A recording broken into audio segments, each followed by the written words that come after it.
Hello everyone, Tactical H here, and welcome back to another Total Warhammer multiplayer online battle 20. Today we are doing things a little differently. It's almost Easter, so I thought might as well just set up something related to the Easter theme. So yeah, in today's battles, most of the active healing will be banned. Oh wait, what? The password is wrong? Hold on a second. Huh.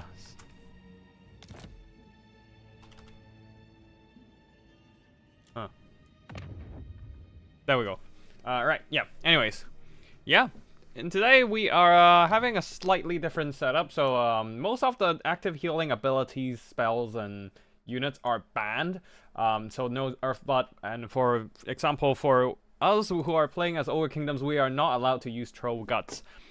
In that case, what are we fighting? We are going against Pasha, who is playing as Dark Elves. Alright. Alright,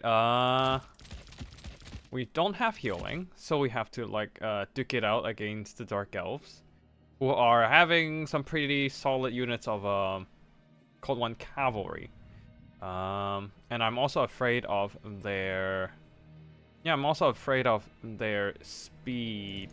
Basically, I'm afraid of their Dark Shards, I'm afraid of their Cavalry as well.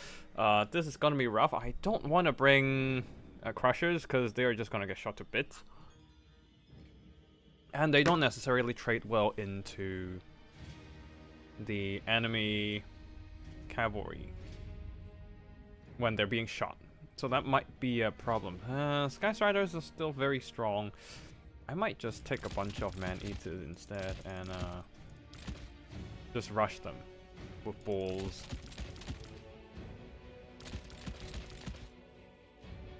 And let's just bring some Burning Ed just to roll through the Dark Elf front line.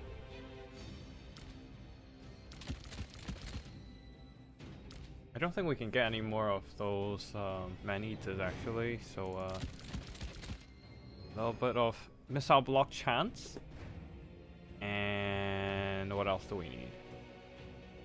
I mean, we're just gonna be rushing, so we can bring max 4 Pickback Riders. So yeah, well, let's just bring 3 regular Pickback Riders and Ogre Paymaster just to do some bomb rushing. Cash Cascade. We don't need Ed and yeah, let's just do that. In today's battles, I'm actually planning not to use, yeah, I'm planning, might as well just probably skip using the army ability as well, Gore Feast, and just gonna take a bunch of, just keep spamming those lower tier abilities, since we're committing to the no active healing idea in today's 20, yep. And yeah, let's see what happens here. Oh, actually, let me just paste some stream links onto different discords and then do some self-promotion now that we are ready.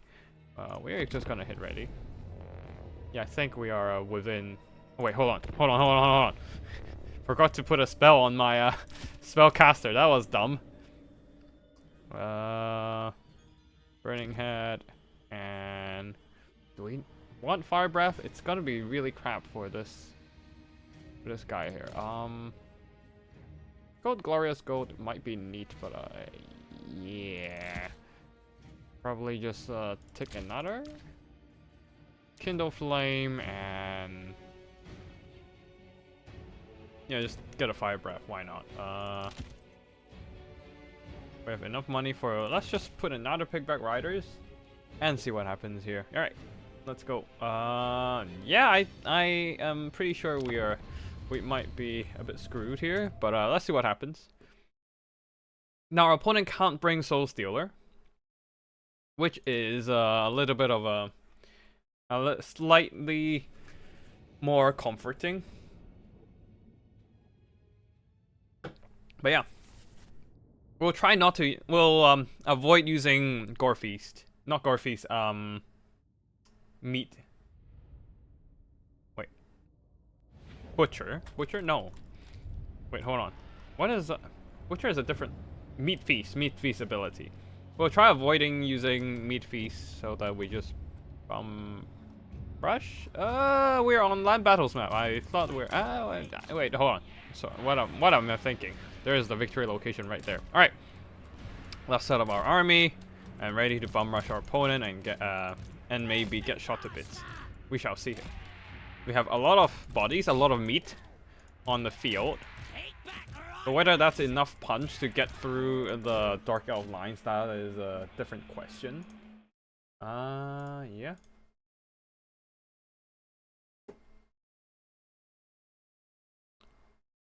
Alright, just let me just quickly post the stream link.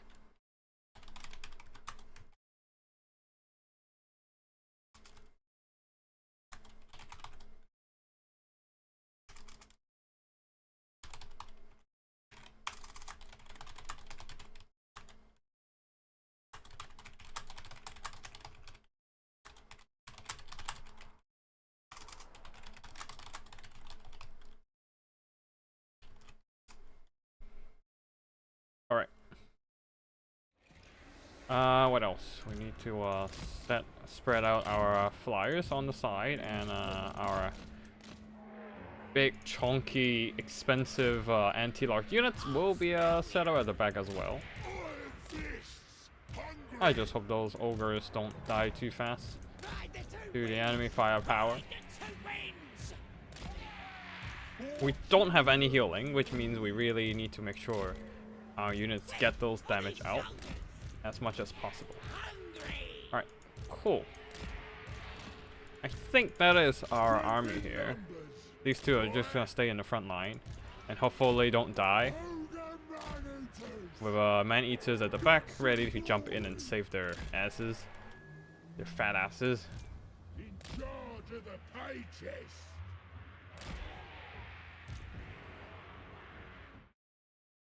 Okay.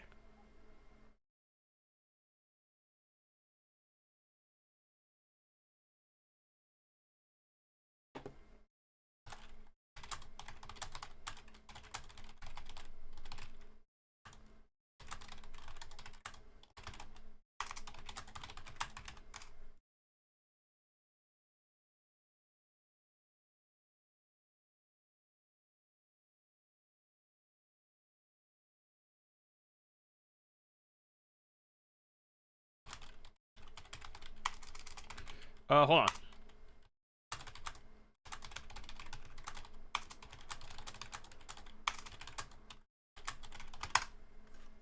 Okay, alright. So, let's see.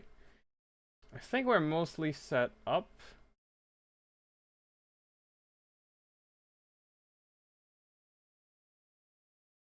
Yep. We're mostly set up, so we're just gonna speak to our opponent and go have fun.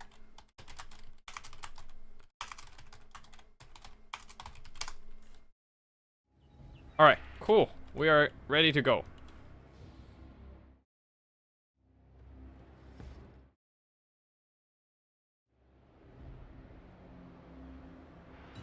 Alright, looks like our opponent is ready. We are rushing.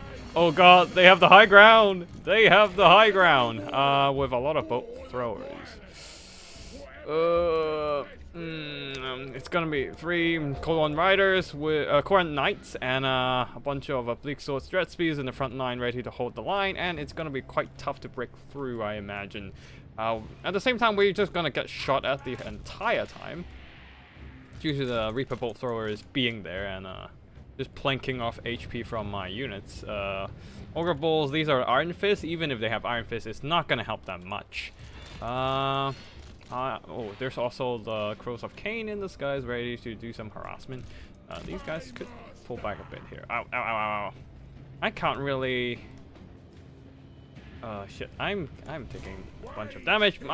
Those are necessary damage. We'll have to take it. We can pull back a bit.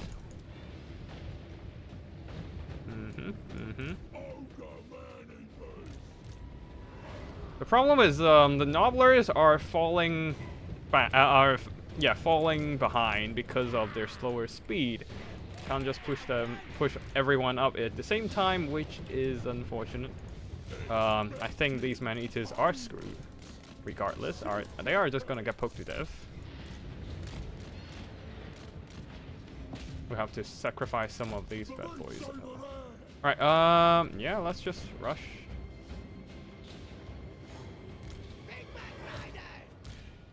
Alright, let's just charge one. You guys move ahead as well.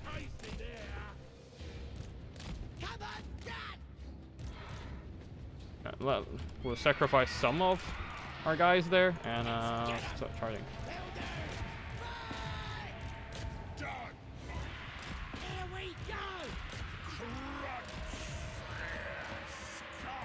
One, you guys move up and ready with the burning head, and hopefully we don't die from our own burning head. All right.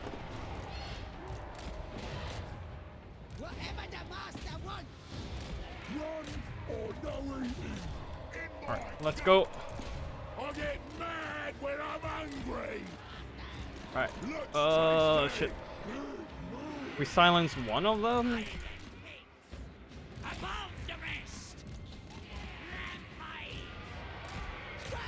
Oh, this is a bit of a messy situation. Iron fists. Eat 'em. Gotcha. Double ration. Time for smashing. Bring them down. All right, let's just slow this one down, butcher them a bit. Looking for meat. Alright, you guys pull back, you guys push up, and yeah, it's a bit messy now. Yeah, our left flank is a bit fucked. Superb supper. Crush 'em. Okay, When do we eat? man-eaters are doing work, but yeah, these man-eaters are also getting fucked. Ash Cascade, let's just get that done, so everyone can get some melee attack and leadership and whatnot. Right on. Tribe on the move. Just burning at those guys, and we are fighting in a bit of a blob, which is not great. Throw everything in to try and trade against their stuff. Alright, okay, we can go and fight that, I guess. Everyone just get your attack juiced up. Let's do another one. You know what? Let's do another one. Iron fists. That'll do. We can handle that. Rejoice in flame. We're trading fine. We are trading fine, I think. Iron fist. We got Burning Head pretty hard back here, but we're not using any meat feast. Which is what we are planning to do. Well, I mean, not using the ability is what we're planning to do. I mean, can he throw a breath attack over there? No, he can't. It's too far away. Let's just keep duking it out with them, I guess. Alright, you guys keep hunting that down. I think, okay, we are doing pretty well with killing off the enemy's dark shards. Alright, wow, you got all the way out there. Jump in here. Jump in here. Alright, go and kill her. And drop on a dismember as well. Just slow everything down and keep punching. Now Lucy is not getting out alive today, I hope. I mean, at least that's not letting them get out alive is my plan. Yep, I think we managed to deal with the dark shards. Yeah, we're just like a wall of meat, really. That's unfortunate. Our units are getting a bit overwhelmed on the other side, but that's fine. It's just a wall of meat. Okay, it looks like Nelosi is out alive, but we managed to outtrade everything from the Dark Elf side. Just get in my belly, that's right. Don't kill Nelosi, she's precious. She'll live. She'll live. I mean, Army Losses is coming in anyway, so you know. Can we throw a breath attack out? No, I can't. Come on, get out! What are you doing? Well. Okay, let's try to be serious a bit. All right, let's just like get our troops organized, and maybe get Nettlesea killed as well would be nice. Get some more magic damage in, yeah, just direct damage draining her down, and I don't think we can kill her with the whatever damage we're giving out, but yeah, I think we should be fine. It's strong versus units, so it's just getting slow against the individual characters, which is not helpful in this situation. All right, let's just get our single characters, get some of our chaff over to guard the victory point, and looks like the meat wall wins the day.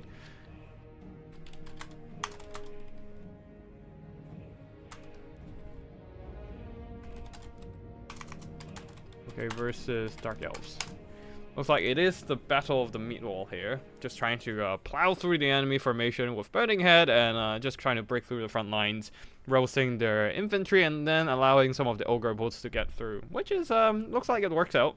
And Man-Eaters there just kind of traded really well into the Cold One Knights, since they are a very solid anti-large monster. Yeah, they have pretty good. They're quite meaty themselves and have a pretty good staying power with decent stats. They basically have similar stats as the Sky Strider. They just have not as much speed or yeah, the damage output is probably the same or even better. Slightly less weapon strength, of course less charge, but the stats for the Man-Eaters are roughly the same as Sky Striders, and they of course still have anti-large armor piercing and that sort of good stuff. More importantly, immune to psychology, making them less likely to rout in a last stand scenario, helping them really hold on despite taking a ton of punishment. So yeah, just meat wall. Almost full 20 stacks swarming there in the enemy's position. Managed to get a good trade here. GG to my opponent there, and that is the first round of this Swiss battle. And let me just report my score there. We still need one more set of player to get done.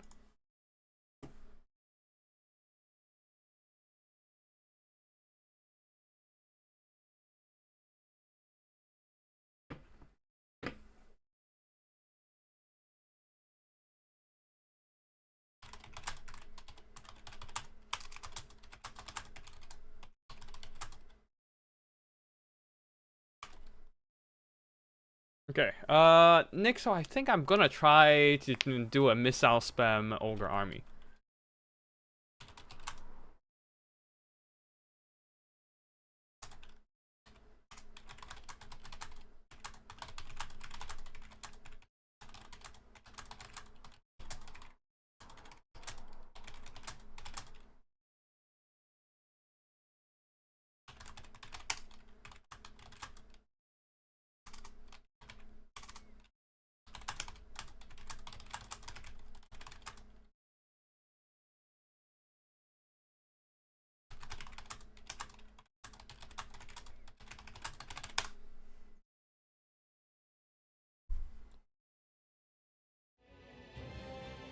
Alright, excuse me, just let me just quickly respond to some 20 queries.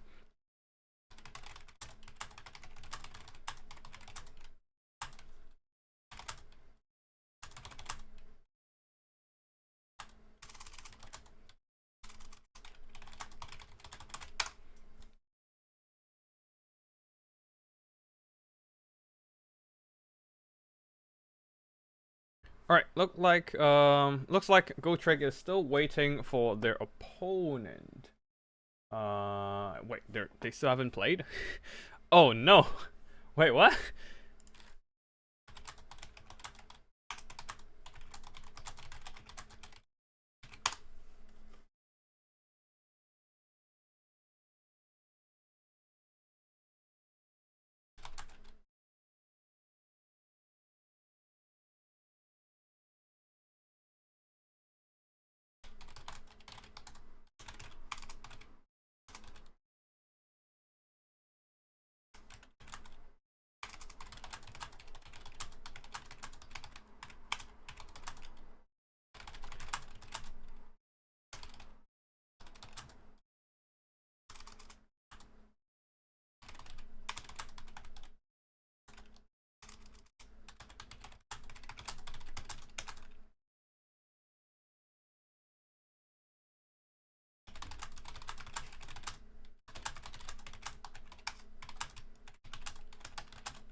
Okay. Sorry, I'm just gonna quickly reply to some of the tournament rules queries, and then I'll just quickly explain the situation. Nothing big, just something that I want to make sure everyone in the 20 who is playing understands thoroughly.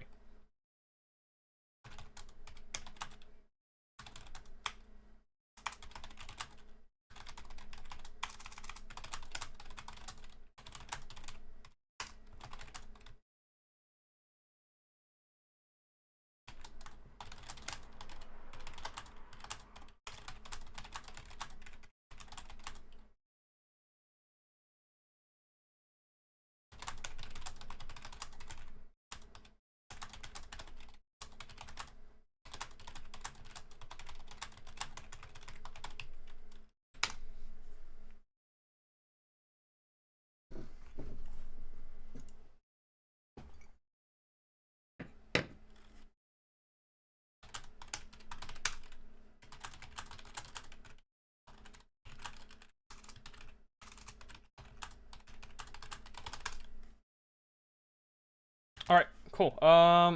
Right. So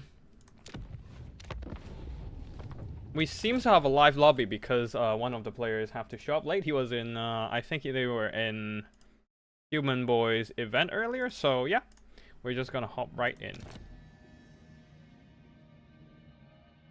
So basically, what the query was about is whether this 20 was meant to be. Oh shit, wrong. We don't have to use that. What this 20 was meant to be was supposed to be like an off-meta 20, right? We're banning all the active healing, magic abilities, units, etc. But of course, it's hard to force someone to go full meme or half meme, or like the degree of meminess is hard to define because you can't dictate the entire army of your opponent. So like bringing like a couple meme units in an entire army versus bringing an entire army of meme units just for the memes are very different degrees of meminess. Because like if you're bringing only a couple meme units, you can say you're memeing, but at the same time, you're not really memeing, because like if the rest of the army is like a tryhard build, they're still gonna the army as a whole will still be very competitive, while a full meme army might just get steamrolled. So that's why I tend not to call my 20s, even if they're themed, I tend not to call them meme or meme 20 or off-master 20, because it's hard to define meme and enforce meme in a 20, unless I make some very, very specific rules that forces everyone to go meme, half meme or full meme, whatever.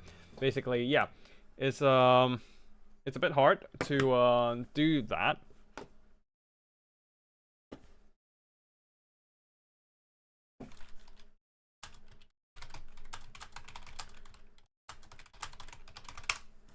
But yeah, like if I'm hosting a meme 20, I will the rules will be specifically forcing everyone to bring meme armies.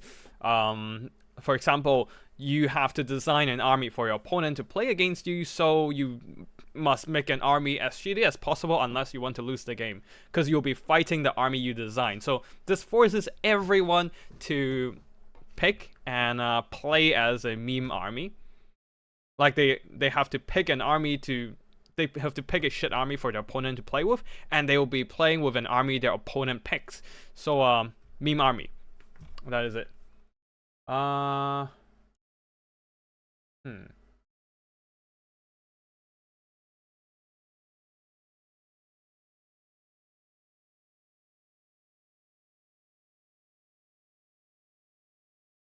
Hold on.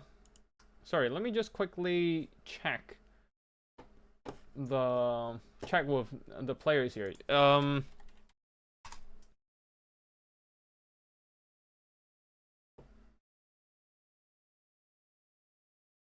on. Human boy, yes. I think one of the players in this round is still playing with Human Boy's event. I'm just gonna quickly mute it, and it seems like okay, Power is still duking it out with Human Boy, but I think they're nearing the end of their battle. So soon we can jump into jump into their lobby. But before that, I might actually just cast some battles I received from the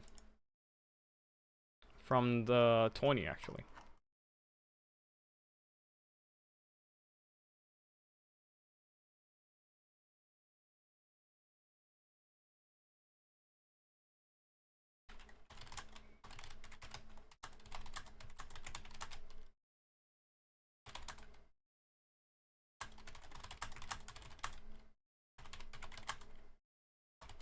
Okay, looks like Power is done with their game, and we can probably just watch.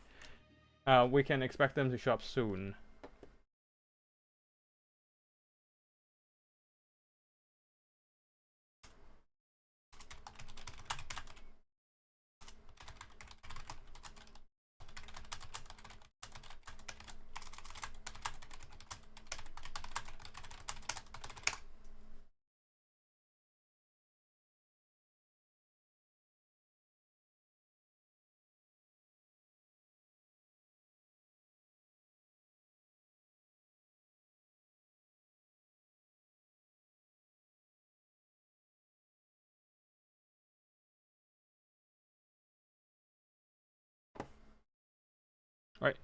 Alright, Power and Gotrek are both here, so hopefully they will start their game soon. But this is probably gonna be fast. And yeah, let's see what happens. Oh shit. Rating? Oh, hello everyone. Welcome to this stream here. Yeah, hello everyone, welcome to the stream of today's slightly off meta 20. We're banning all kinds of active healing abilities and items and units here. So no Earth Blood, no Regrowth, no Invocation of the Hag. Hey human boy, thanks for the raid, appreciate it. And yeah, we are either fighting with passive healing or no healing at all. Yeah. A little bit trying to do some variety content than the usual land battle conquest 20. But yeah, hopefully Power and Gotrek. Power still picking units since he just joined our.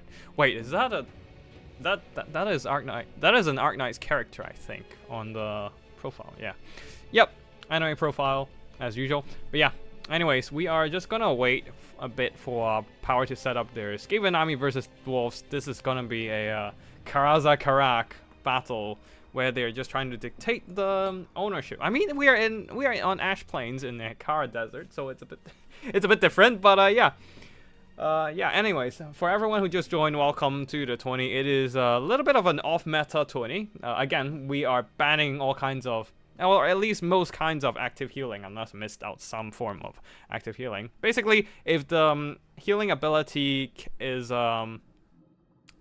active and also it can target allies, it's gonna be banned in this 20 here. So we're either using passive healing or we're not using healing at all.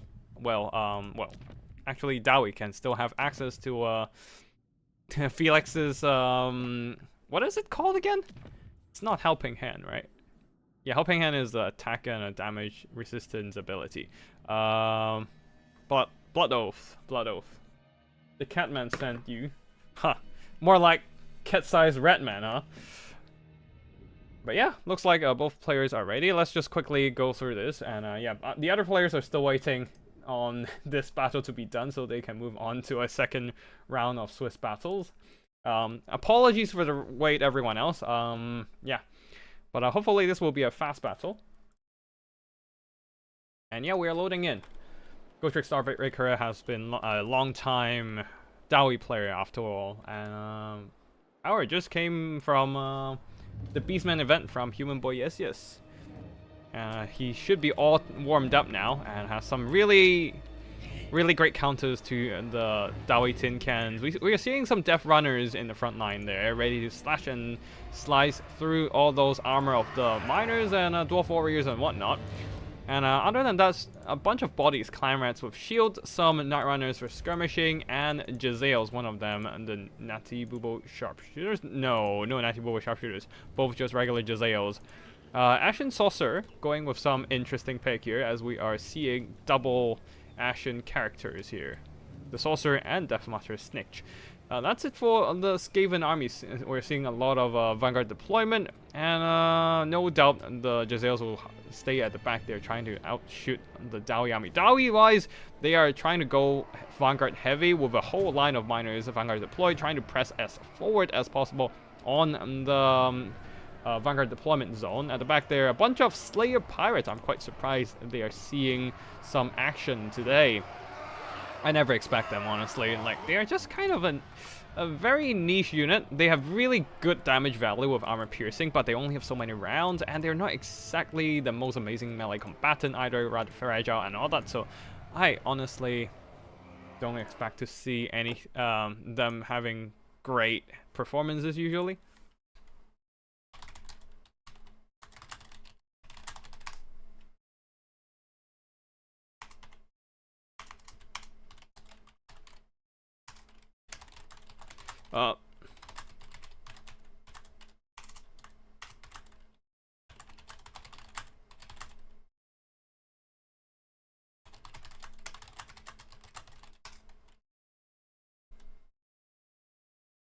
Alright, cool. Looks like a battle. Sorry, I had to reply to more 20 queries. Let's just get the battle started. Jezzails are open firing on the side there, poking off some of the miners.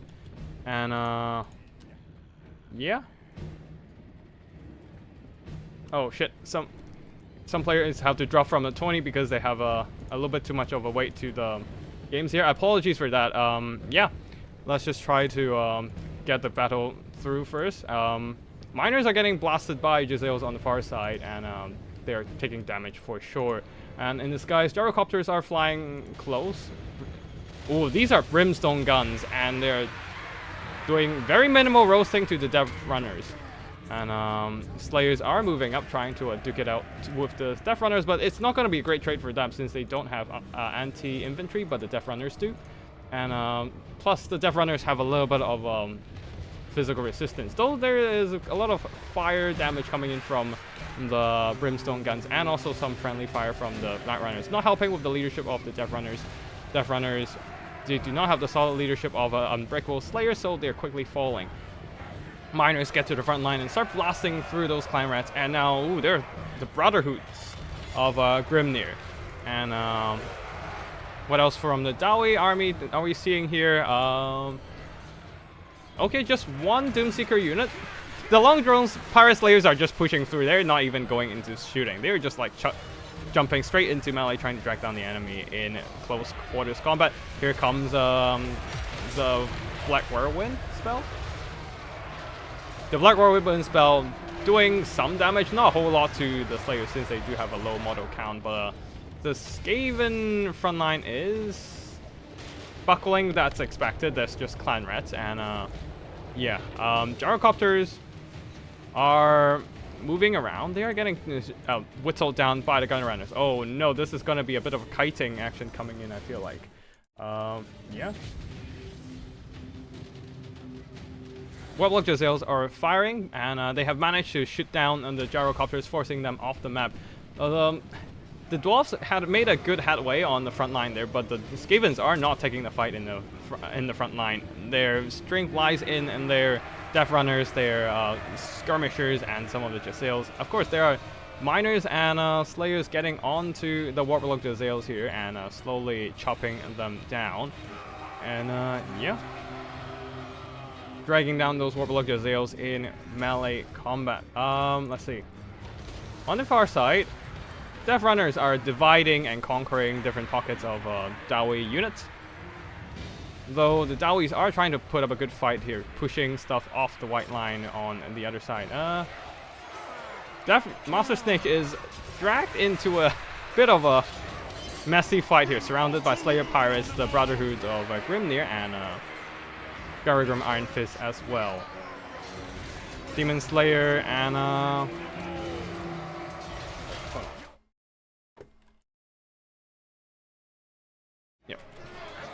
Demon Slayer, wait, hold on. The Demon Slayer is still alive just fine, while Snickage is being quite a fragile character, has to run for his life now. Gutter Runner is pushing in, and yeah. Looks like Deathmaster Snitch is gonna run away here, thanks to the Death Runners peeling for him. But there's one lone long drone, 5 lone long drone Slayer pirates who are still around, managing to survive the onslaught, being dragged into melee and all that. But now they do have very limited damage capacity remaining. Things are looking quite even now. The Dowies are definitely pushing back, trying to rout off a bunch of Skaven units off the map, and yeah, miners are out of blasting charges, so their fighting power are negligible at this point. They're mostly just bodies to fill in the gap and slow down enemies, but they're just Death Runners meat at this point. Death Runners are more than ideal to just slice and dice these rather mediocre infantry who mostly just rely on their armor for protection. And yeah, Death Runners are going on just fine, yes. Just duking it out with the miners, but the bigger problem for them is Garagram Iron Fist and the Demon Slayer delivering some magic damage by passing their physical resistance and damaging them. Snickage, though, is running for his life. Oh, Slayer Pirates trying to fire into the Warlock Jezils, who does have Silver Shields, blockading some of those armor-piercing shots. And on top of that, they have pretty much a small foot-size foot-size unit model, so a lot of the missiles are missing. Blackwire Wind, once again, armor-piercing damage, great for dealing with big pockets of Dowie infantry. But yeah, the real problem is how are they going to deal with the Slayer characters at this point for the Skaven. I guess surrounding them with the Death Runners, but that's about all they can do at this point. Like, they're still quite even on the balance of power because of these big healthy units of Skavens, but yeah, I don't know if they have what it takes to take down all the characters when the characters have so much infantry support at this point. Yeah. Huh.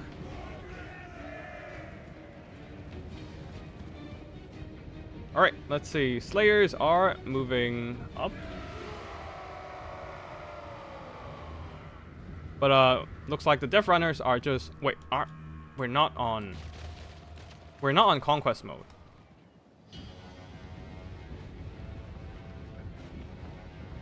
Oh god. Alright. Looks like we are back to normal land battles engagement rules now. Slayers are moving together alongside the characters, and Dowie units who are quite scattered are trying to consolidate. The same goes for the Skavens. Just trying to use up the last of their ammo on their gutter runners here.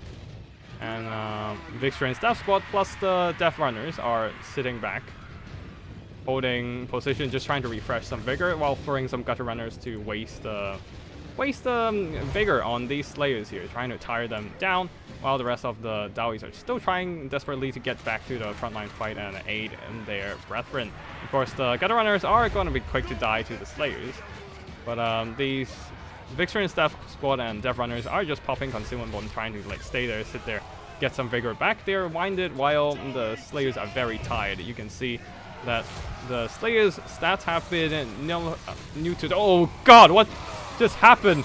Deathmaster's Snake's breakdancing, blade breakdancing just absolutely slaughtered those Slayers, and dished out a bunch of damage to the Demon Slayer as well. Now Vixren's Death Squad are ready. Nope, they're not jumping into combat against the Slayers just yet, trying to just pick off some miners on the side. Gutter Runners are still duking it, just trying to clean up some miners, while the Demon Slayer here is running out of health. He does not want to stay in a fight against a bunch of Death Runners. And maybe the Ashen Sorcerer should just jump in and try to deliver that killing blow against the Slayer character here. But overall, the Dowie leadership is still quite solid, whilst because of Snake's death, all the Skaven units are crumbling in terms of leadership. They are fading away. Not really fading in terms of demons or undead, but yeah, their leadership is definitely fading away. Same but different. Still same. But Furry was more about puppers. Oh, nope, no, I'm not getting involved in that furry discussion here. And Brotherhood of Grimney and Slayers are jumping in, trying to pile onto this one nice unit of healthy Death Runners outside of the Vixren's Death Squad. Another spell dropping in. The Black Whirlwind, but unfortunately not doing a whole lot against the Brotherhood of Grimnir. Now the Skavens are really needed to deliver their units into the pitch engagement, but can they do it though? The Victor and Staff Squad are still only winded, so they don't actually have that much vigor replenishment so far. And yeah, this is going to be the big pitch engagement here. Well, this Demon Slayer might just go down. Yep, he went down, but the Brotherhood of Grimnir should be able to just kill off everything on their own. They're such an elite unit. The Doom Seekers are such a powerful unit. It's gonna be just fine. Handling themselves in these like leadership crumbling Skavens with their unbreakable leadership and elite status. Oop, looks like we have some Ninja Stars from the Ashen Sorcerer, but yeah, I don't think that's gonna matter here. More units of Skavens are breaking. Balance of power is slowly moving into Armulus' territory. Some miners are breaking, but yeah, the last of these Gutter Runners are also just getting slaughtered by the Brotherhood of Grimnir. Now it is this Ashen Sorcerer turn to go into melee, but I don't think he's gonna survive that. That is definitely not a great situation for the character. Yep, and he got caught by a bunch of Slayers now in melee combat. Surrounded, being sliced and diced. I think we're gonna see army losses soon, right? Right. Come on, give us army losses. We need to move on to the next round. All right, done. We're done with this. We're moving on.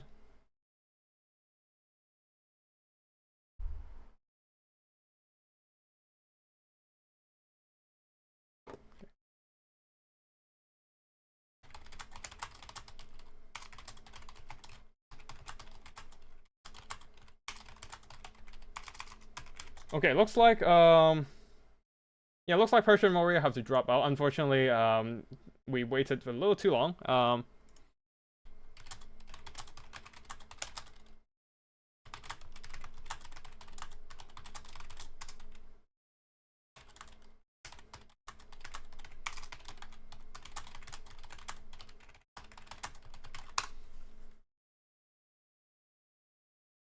Alright, cool. We are moving on to the next stage. Hopefully we still have some players playing in the tournament. This is the first time for me hosting Swiss events, so apologies if for all the logistic issues. But yeah, we are moving on to the next one. We are fighting Dawi as ogres now. This is a bit of a problem. I don't wanna fight Dawi as ogres without the blessing of Stonehorns and Stonehorn, specifically Snowhorn of Morn. Thunder Tusk is also a great item, a great tool against Dawi, but I think I'm gonna stay away from those and just bring a ton of Lead Belchers and Skirmishers this round. Let's see what happens here. But yeah, damn, Deathmaster Snake got that sword break dancing. The Beyblade move was so deadly against a very concentrated group of units, and for some reason kills a bunch of characters as well. Yeah, other than that, mostly it's just the Death Runners doing work here, slaying a bunch of Dawis, cleaning up their bodies, and Gut Runners did surprisingly well as well, just skirmishing down those lightly armored Slayers. But in the end, it is the Brotherhood of Grimnir Doom Seekers carrying the day here, as Skavens really struggle to deal with low entity count, high HP units. And yeah, mostly just the Brotherhood of Grimnir just killing everything in the endgame, alongside some of their Slayer brethren.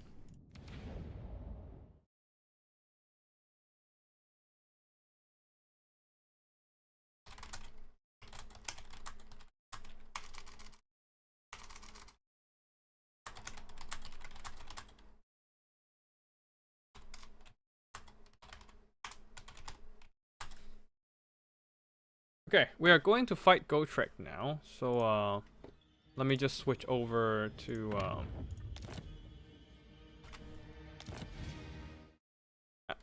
join the game.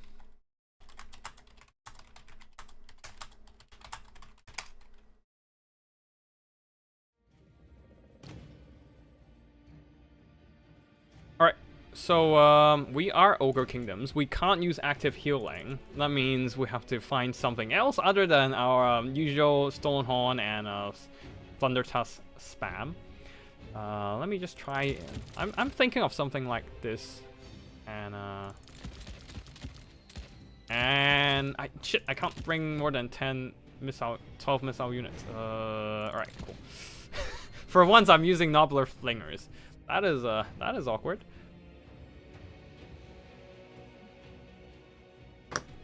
Okay, and let's bring some AP units. You know what? We can just bring regular Mournfang Cavalry.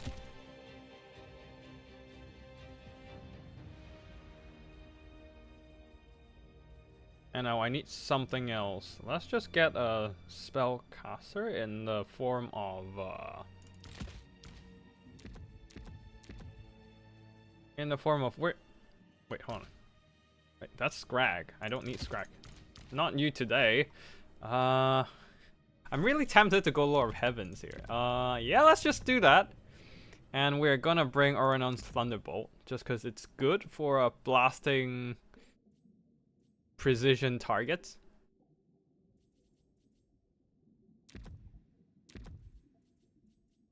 And X-ray ingredients, just because I think that's fine. Wait, how many missile units can you bring in Fruit Rules? Let me just quickly check, because I don't quite remember. Like usually I don't max out on missile units. Total range units 12. Okay, we're good. We're good. 12 range units, and this is beautiful. This is perfect. 0 funds left over. I don't even know what I'm playing anymore. Hold on. I forgot. Change map.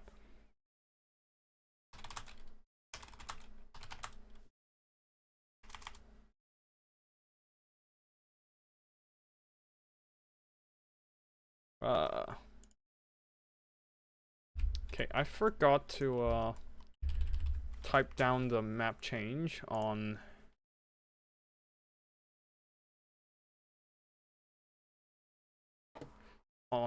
the Discord. Give me a second.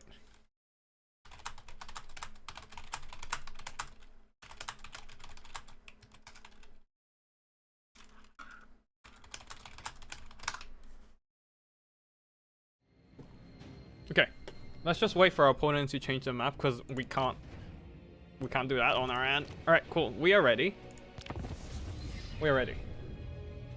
With a 12 missile unit spam setup. I don't even know if this is gonna work at all. 4 slingers, 4 trappers, 4 lead belchers, and 3 Mournfang cavalry, 4 more nobblers. This is a bit of a cursed army, but we shall see if it works. We shall see.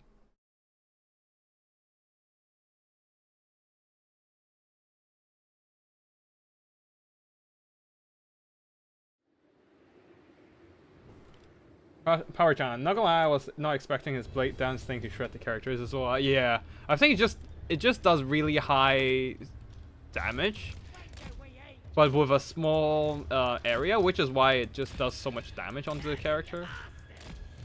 Because it hits multiple times, it does great damage per swing. It's just ridiculous. Yeah, it's pretty stupid. It probably should have cut down the damage a bit so that it just don't delete everything around Snitch. Especially like when you have all the units surrounding him into a tight formation. He just straight up kills everything.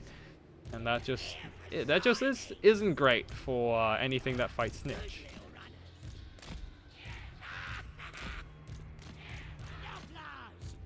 But yeah, definitely could have used a little bit better of an Swiss rounds organization this time. Definitely need to note to self, definitely need to set up some let me just drop some Vanguard units on the front, and then probably figure something else out. But yeah, definitely need to set up a time limit for each round so that stuff don't overrun.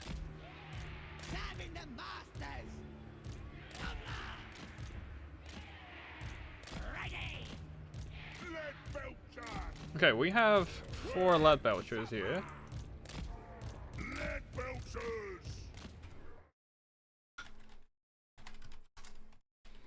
And we will need to rely on Uranon's Thunderbolt here to try and pull some sneaky ones.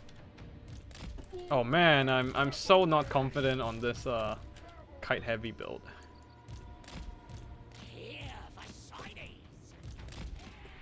Alright, let's start so that we can start marching stuff up. Cannons. Okay, let's just see if we can get close enough to drop Iranon's Thunderbolt somewhere.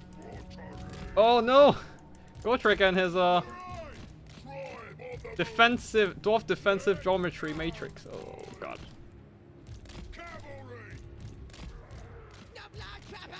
Let's get some trappers into flanking position. Ow! Not my lead belchers, damn it.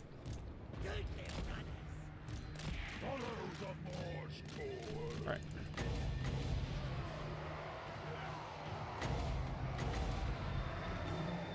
Okay. Blast that first.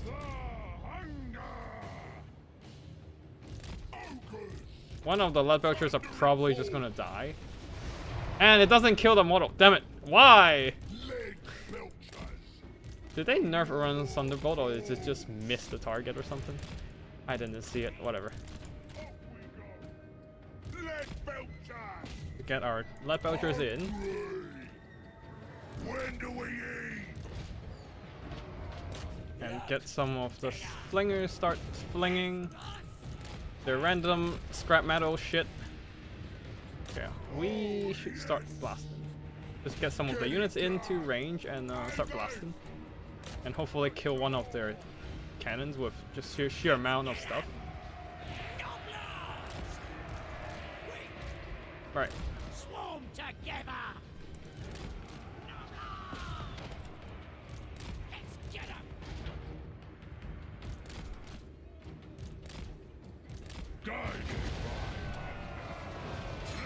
Why does it not kill anything? Come on. Alright, two of our lead belchers are done for? What? Damn it. Come on, man. Wait, no. Yeah, one of them is almost dead. Okay. We got some of them, which is good news. And then we start kiting.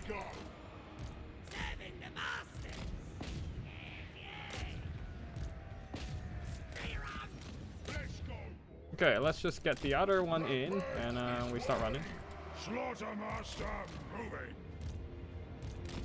We managed to get the damage done, which is the most important bit. And then we start kiting with some of the stuff. Crunch their skulls. Okay, we managed to get into their formation now. And now we start kiting. Oh yeah, boy. Ogres don't need healing. Alright. The cannons are done for, so we can just start sending some of the Mornfang into the back.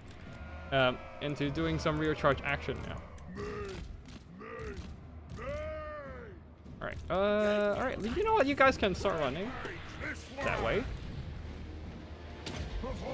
One of the Mornfang is unfortunately trapped. We still have one more in. Alright, let's just turn around and charge them.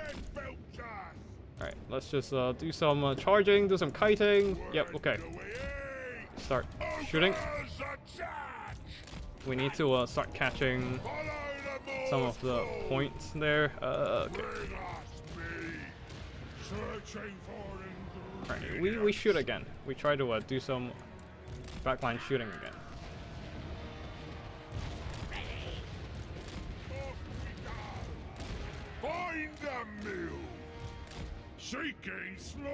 Okay. We can send some of the troops into the front line now. Okay. Can we get another charge into the... Yep, we can try get another charge into the enemy back line there. Keep shooting that, and what can we do here?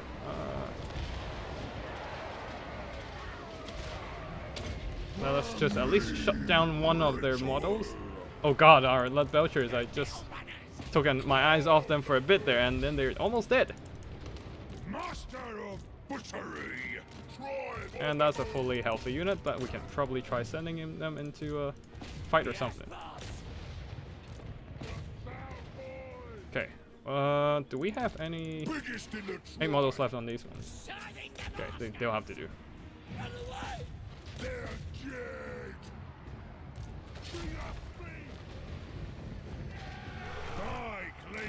Okay. Just plow through some of these slayers.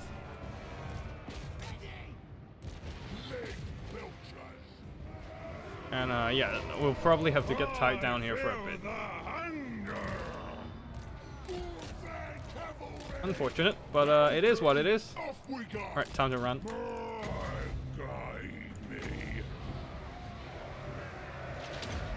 Alright, time to run a bit. We need to do some kiting on the other side, just blasting off some of their units here and there. Alright, turn around and shoot. Just knock out their artillery for a bit there, here and there. Slam another charge in there. Alright, what are you doing, guys? Get your path done. Alright. Come on, you're pathing, man.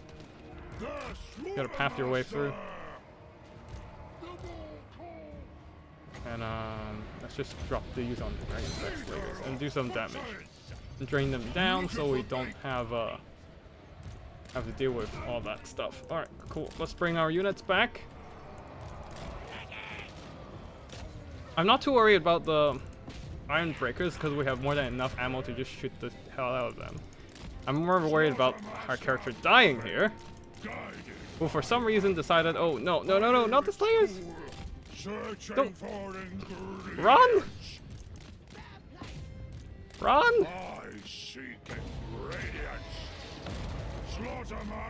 You know what? He might just lightning himself to death, actually. Come on. Oh god. Alright, our character is dead. Gone. We're so close. We are so close, but our character, I mistakenly left him there. Damn it. Can we at least, we can't slow them down?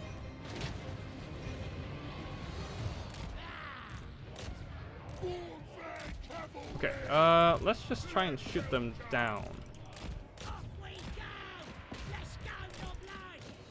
Okay, good news is we are rather fast, being an ogre. Alright, we're just gonna hammer their infantry. And for some reason we're still dropping in bounds of power. That's unfortunate. Okay, let's try tying down some of their units and let's just start blasting. Anyway, we start blasting and see what happens, you know. Okay, alright, yeah, okay, our character is back. And he's ready to drop some more. Oh, that's why there's... Oh, god damn it. They're still around. Those two bolt throwers doing so much work. Okay, one left. Just pull some of them back and we send them in. Just pull them back so that we send the Nobblers to die. Okay, we blast them.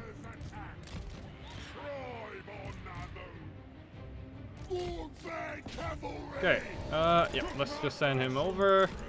And then we just let the Nobblers deal with the Slayers. I think we could have had this one. But yeah, I just need to work on my kiting a bit more. Because now the balance of power is going into army losses. Like, we have enough ammo to kill off most of the stuff here. Yeah. It's just Thoric and his toilet seat might be a bit much in the end. I'm not entirely sure. But yeah, we're dragging back some of the units. Okay.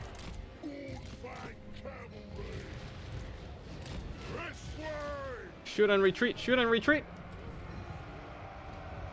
Alright, sending in the one-fang cavalry, maybe chase down some of their dwarf warriors, and we keep kiting back.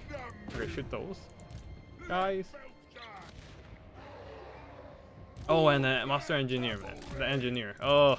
Alright, let's just go and duke it out with him. And see if we can get some preemptive casting in. Nope, they're dodging it. Alright, let's just shoot those. You guys retreat. Bring us meat. So that some of the other units can turn around and start shooting again. Alright, time to run. Let us done, guided by hunger. Oh, I go I think that is it for us here. We can't outrun the Dawi. We can't outrun the Dawi. That is quite ironic, actually. We can't outrun the Dawi, being ogres and all. But yeah, really nice firepower combo from the Dawi here. We have the cannons, we have the bolt throwers, it's two very solid long-range fire, and on top of the engineer support, providing them some nice mobile skirmishing platform, which is, well, the Master Engineer. We're trying to claw back a bit, but the fact that we can't get a safe space to just sit down and shoot is a main problem here. I mean, if I probably should have just cut out some of the flingers and get myself some of those vultures. Those would be nice against the Dawi, just to temporarily tie down their yeah, just to tie down temporarily their wait, can we get a lightning on them? Temporarily tie down on the enemy artillery. But no, this is gonna be army losses at this point. Did some mad damage here, but GG to my opponent here. Okay, versus Dawi. Okay, I think we have the longest battle in the second round. Okay, we are the second longest. Solmir and Kuryu should still be playing. And I was hoping to use the Uranon's Thunderbolt to snipe out the enemy artillery model, but seems like even if I overcast, the model still got knocked out. Oh, Drugash have to drop out as well. Okay, we have three more battles in round 3, and we'll have a round 4 afterwards. Yeah. But yeah, the models, the lightning just didn't kill a single model in the first. Like, it couldn't one-hit a model, or it just takes some time for it to one-hit a model, which is unfortunate. If I could have taken out 1/4 of the damage output of the cannons outright, it would have been the battle would have been a bit easier. But of course, the bolt throws are still quite damaging there, just doing so much work. And knocking out one of my lead belchers in the earliest opportunity, cutting out 1/4 of my long-range damage output, mostly relying on lead belchers, and everything else is just chaff. And one thing, cavalry are good disruption and all, but didn't do a whole lot of damage, as you can see. And as soon as they got bogged down in the back line, they got surrounded by the Dragonback Slayers, and everything just piled onto them and cut them down in melee, which is quite unfortunate as well. Very nicely played by Gotrek Starbreaker there. And nor Grimling Iron Breakers, I was surprised to even see them here, but obviously their explosions are really good at clearing out the Nobbler chaff, and they actually managed to get a volley onto one of my lap belchers and just nuked down a bunch of their HP. And yeah, I had no idea how to shut down the Master Engineer other than to send something just to bog them down in melee, allowing it to just walk around and pick off HP from afar with the mastercrafted dwarf thunder gun, rifle, handgun, whatever it's called. But yeah, GG. But yeah, I think my build has potential as like a good anti-dwarf build. I just need to tweak my gameplay a bit and all.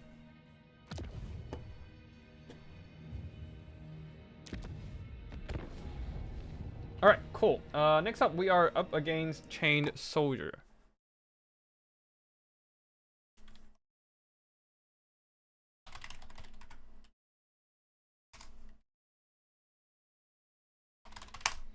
And I forgot to add the names of those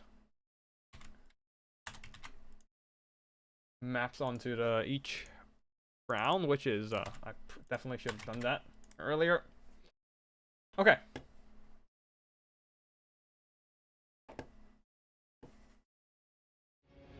Let's see if our opponent is ready.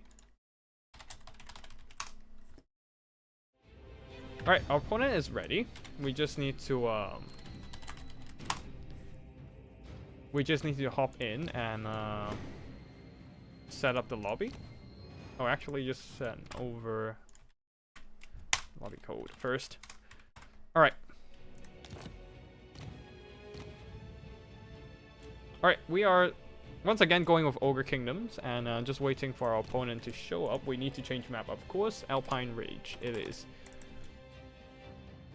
Wait, Alpine Ridge? Oh god. I should...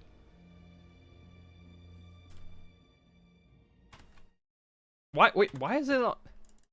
I didn't realize it was on... Okay, emergency change to the... I didn't you know what? We've already set down the map, might as well just play it and see if it works as a conquest map. I forgot. Alpine Ridge is the dreaded ridge in the middle map. It's been too long since I played on it. Yeah, I need to take it out of the future map pool. That was my bad. Oh god.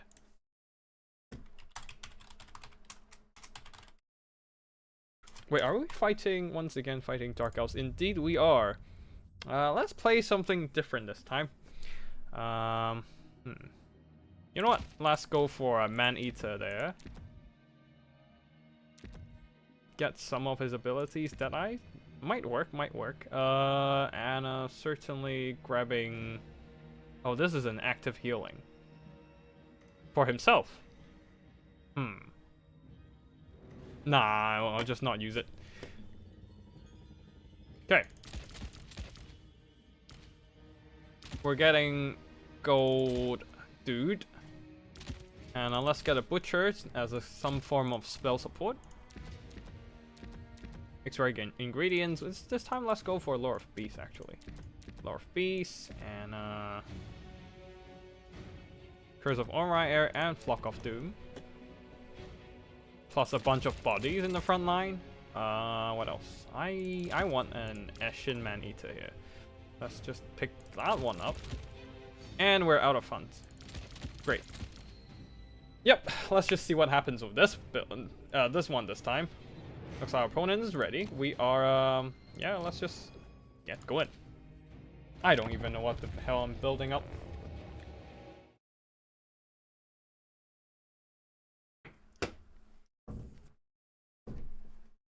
Alright, let's get ready. Alpine Ridge.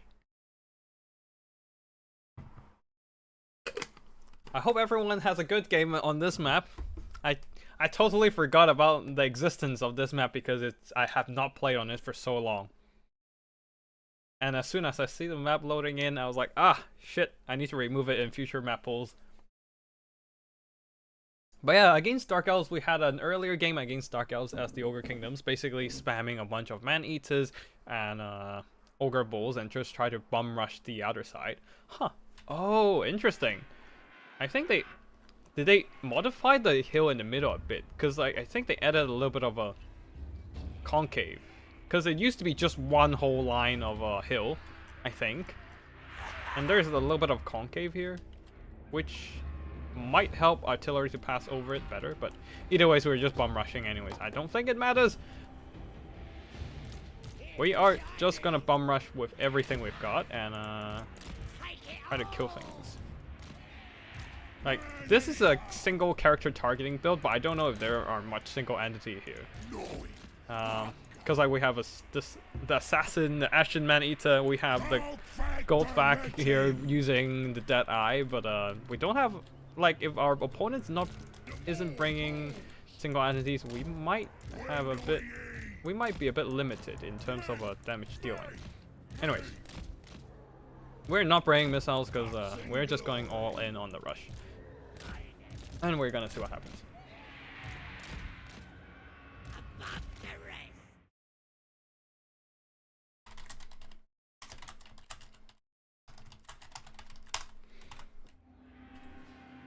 Above the rest! Dog-fed man-eater! Mercenary man-eater! Okay, let's go. We just rush. We have not much to do other than just rush. Do it myself. Oh, there are single entities in the form of Orathi. I don't know if I can actually get a hit on her, because she is fast. You know what? Might as well just get a shot on. See what happens. Got powers. Come on. Why are you not shooting? Oh, line of sight blocked. What? Goldfag is moving. Take it all! Spear 'em! To the fights. Carve 'em!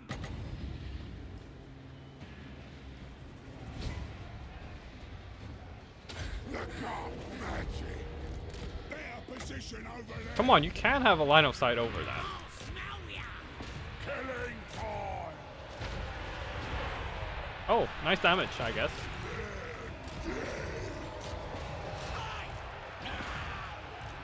The boots over there. Stride on. Here we go. Off we go. Rampage this way. Softly, softly. Roll those guts. Alright, everything's piling on that side. We're gonna pile in on this side as well. We don't have enough magic to use our stuff, which is not great. Shift your pegs. Guts point. Okay, can we at least... Gut to the face. Okay, we can get in. Greatest dog of war. Earthing man-eater. Can we keep her in there? We need to keep her in there. We need to just slap her. Come on, you can do this. Just slap Marathi. I mean, I'm sure she would like it. Drive on the move. Quick! Everyone, go. Killing the ratty one. Yeah, Man-eaters. you can do this. Just kill Marathi. Come on. No, she's getting away. God damn it. I could have worked. Ready! Yes! Anyways, the front line's going alright. It's not entirely hopeless, I guess. Combo cavalry! Man-eaters orders. I'll eat ya. Move! Is the pay good? Time to move. Time to die. Smash.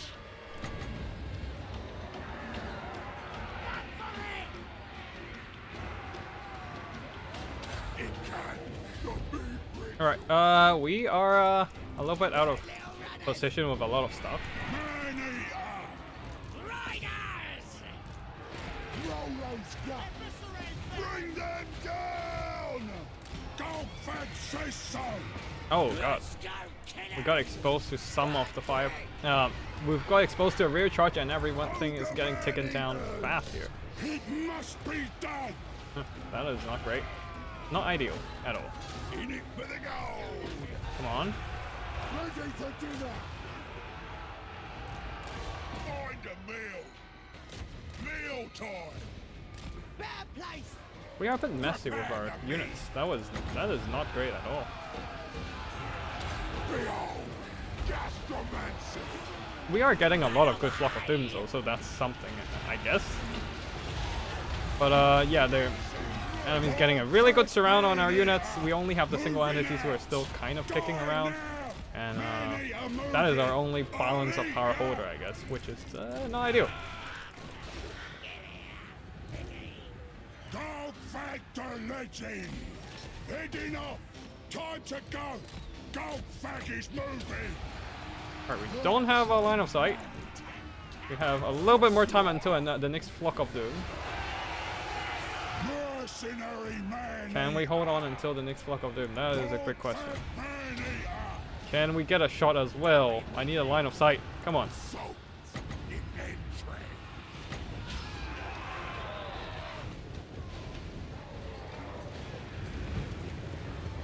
The rite of slaughter.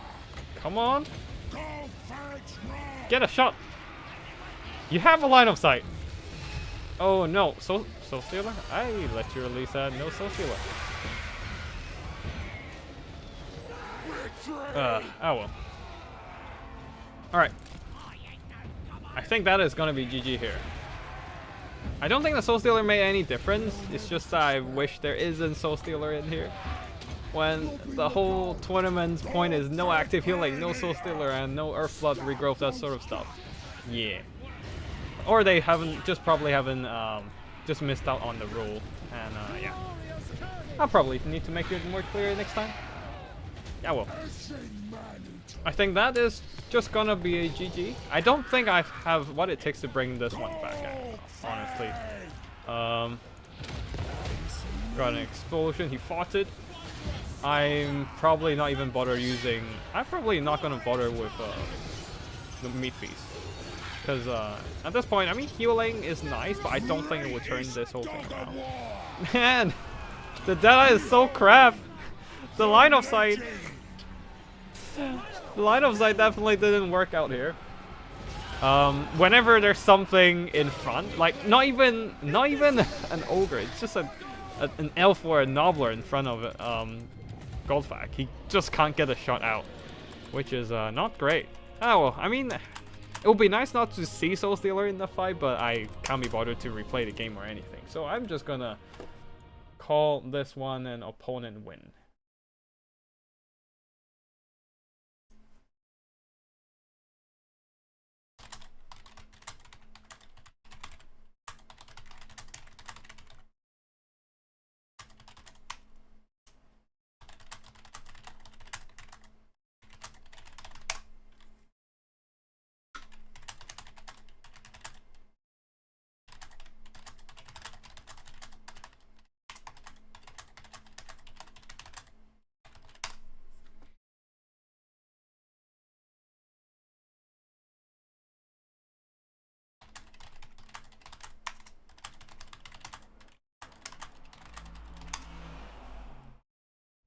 Alright, so for army performances, the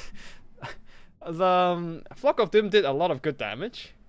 Goldfack did good in like melee and got like one shot off on Morathi. Yes, that does sound a bit wrong.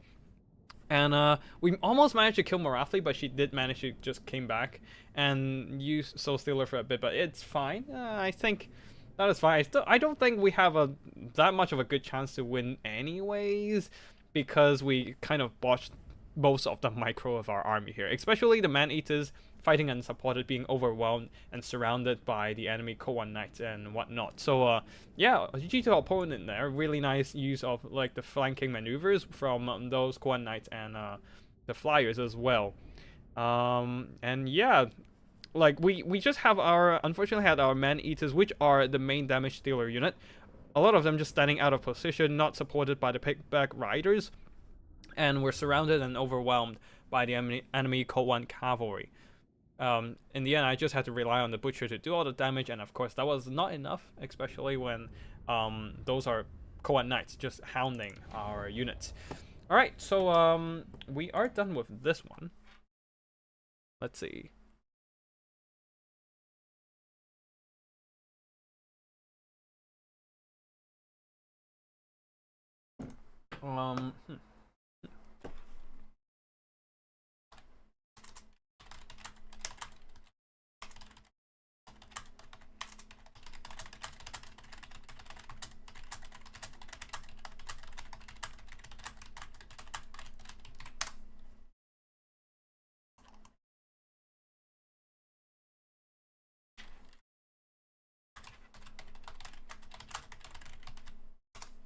Alright. Since we're still waiting for the other players to be done with their battles, we can hop into some replays while we're waiting. And Akurio has sent in a couple replays already from his earlier rounds. I'm just going to quickly drop them into the replay folder, and then we can watch some replays while we wait. Alright.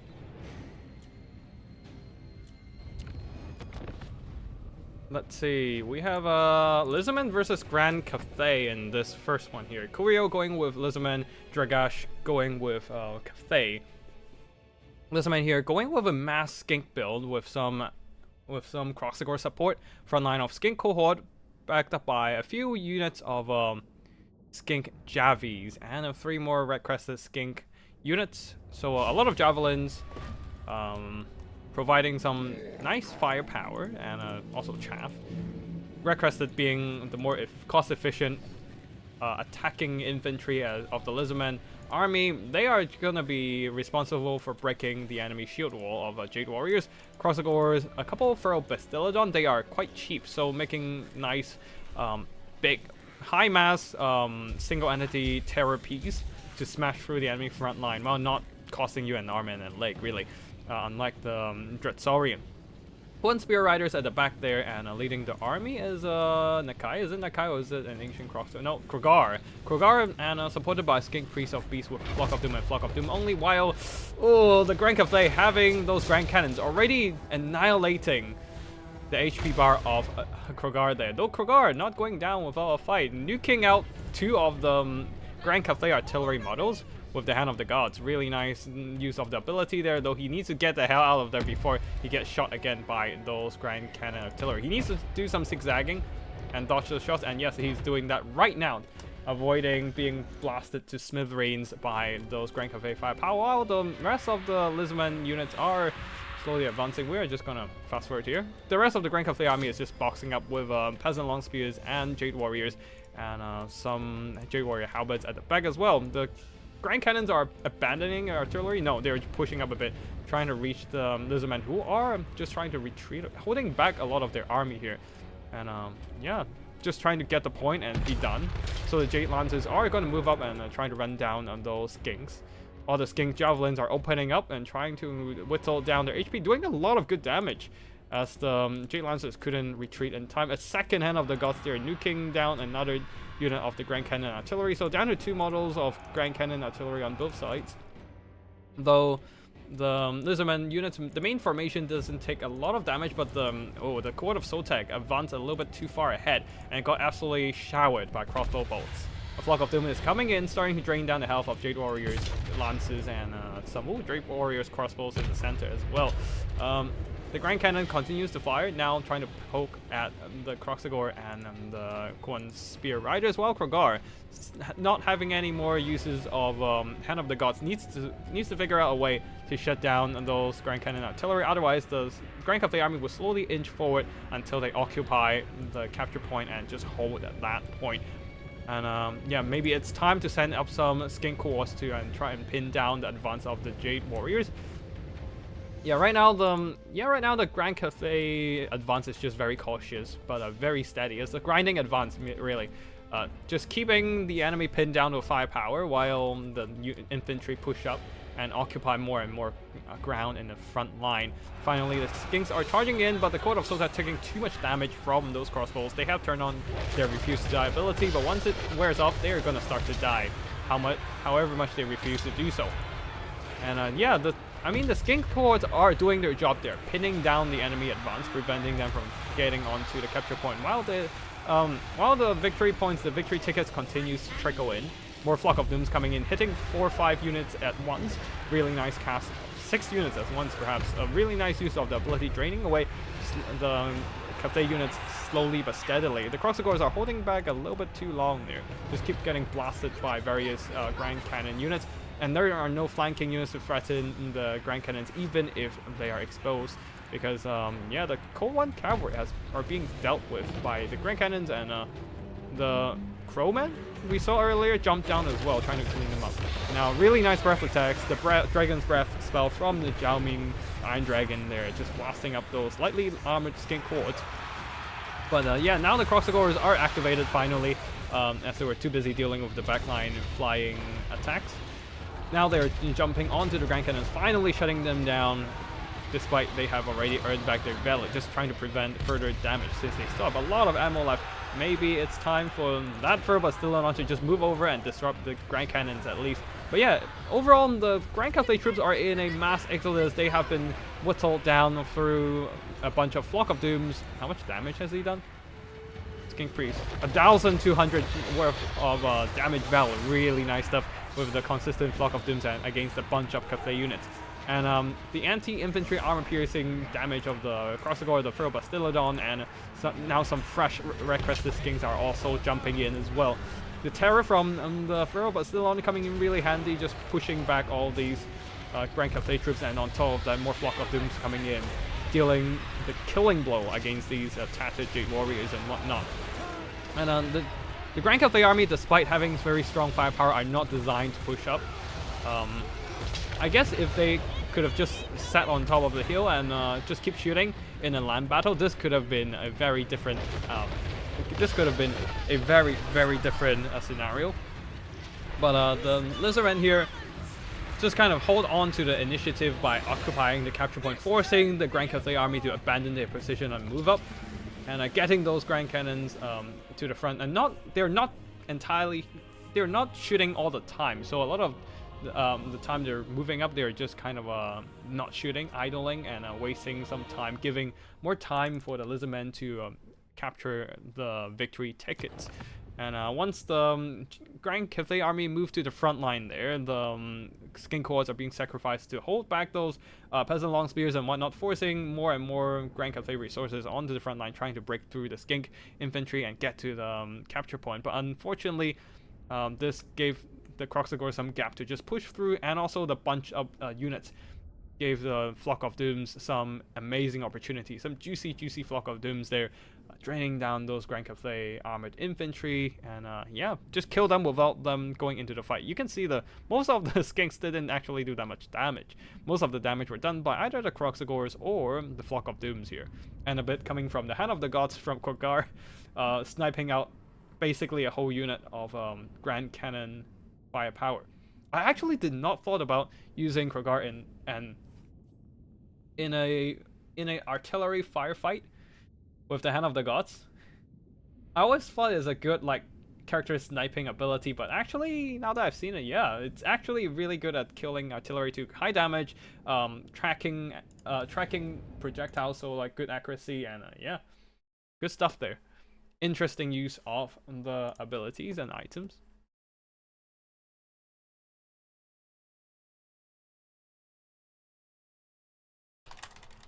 Oh, okay. We have more. Oh, okay. Gotrek and Solmir are still duking it out in round 3, but hopefully they're still fighting. Hopefully they're in a fight right now. Yeah, it's I definitely need to set a time limit for each round next time, because Swiss round might run into the issue of everyone. In this time, we have some latecomers, which unfortunately forcing everyone to wait is not great, not only for the stream, but also it's just respecting everyone's time here. Okay, we have the fourth round of action up, so we are ready to go.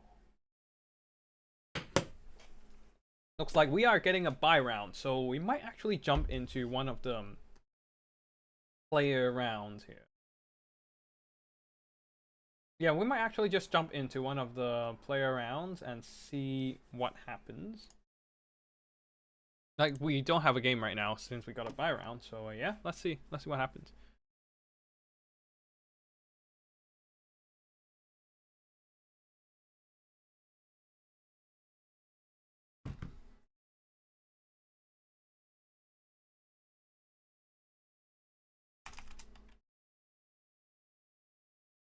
Okay, let's see. Let's just jump into a let's just find something with a spectator slot. No, nothing. Okay. Alrighty. Or maybe we can just cast replays from now. Let's see.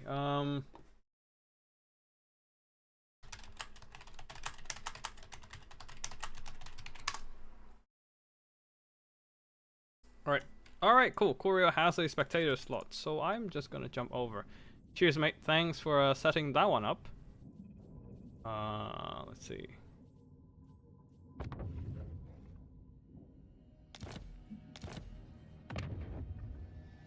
There we go.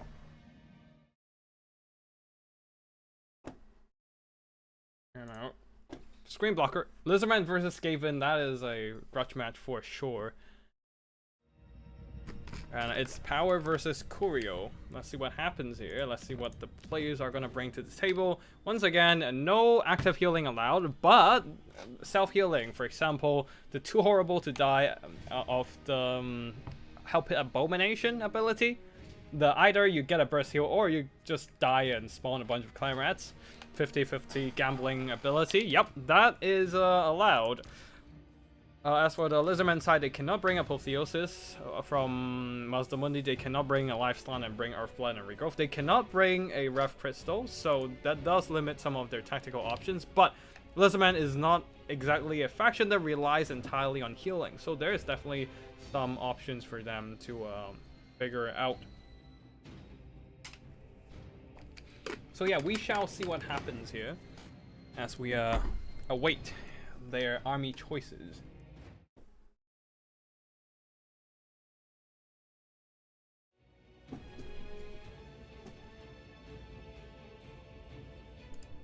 Alright, I don't want to spoil the army builds here, so I can't really talk too much about the factions themselves. But yeah, both armies aren't exactly known for their heal. I mean, Lizardmen are kind of known for their healing, but they are also not that reliant on healing, unlike something like ogres or vampires or other factions that have access to have access to a life caster character, leader especially. Like Lizardman can fight perfectly fine just with Lore of Beasts. Not Lore of Heavens for sure, but Lore of Beasts and against Skaven, Lore of Fire would probably be pretty useful as well, just to burn through the Skaven chaff and all. Because that's why you see the Fire Slant quite often against the Skaven matchup, but of course it might not be the case here. There might be other choices for their characters in this round 4 of the Swiss Format tournament. And yeah, let's see what they're gonna take, especially like life slants, right? They have a big hitbox, so yeah, they're quite vulnerable to firepower. Though they do have a lot of missile resistance, but yeah, it's still a big ass hitbox and easy to get shot down to pieces if there's a lot of stuff being thrown their way. As for the Skaven here, I honestly can't tell what they're gonna bring. Oh shit! I forgot to ban Remoter. So I hope they are not taking. I hope they're not taking. I hope they're not taking. Wait, hold on. What's the name of him again? We have 100. Froth Unclean. Okay, yeah, we have 100 characters. Sometimes my brain just short circuit and I forgot 1 or 2 of their character names. It happens. It happens.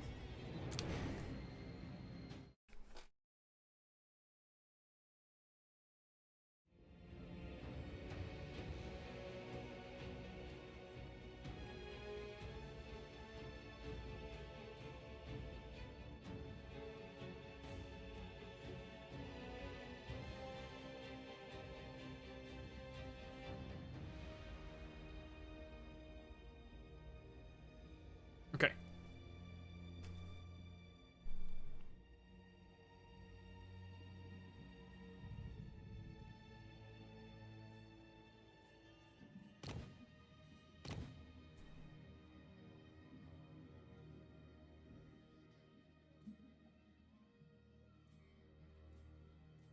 Alright, looks like one of the players are ready. The Lizardmen's are ready, and Power's Skaven army is still being picked right now.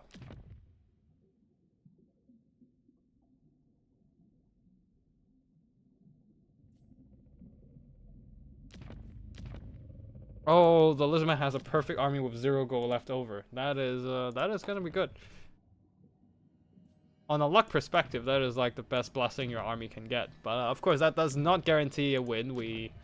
I think we had a perfect army of 0 gold left over in our last round, but unfortunately we still lost it. Yeah, skill issues. Skill issues more than lucky issues, if anything. But yeah, let's see what happens here.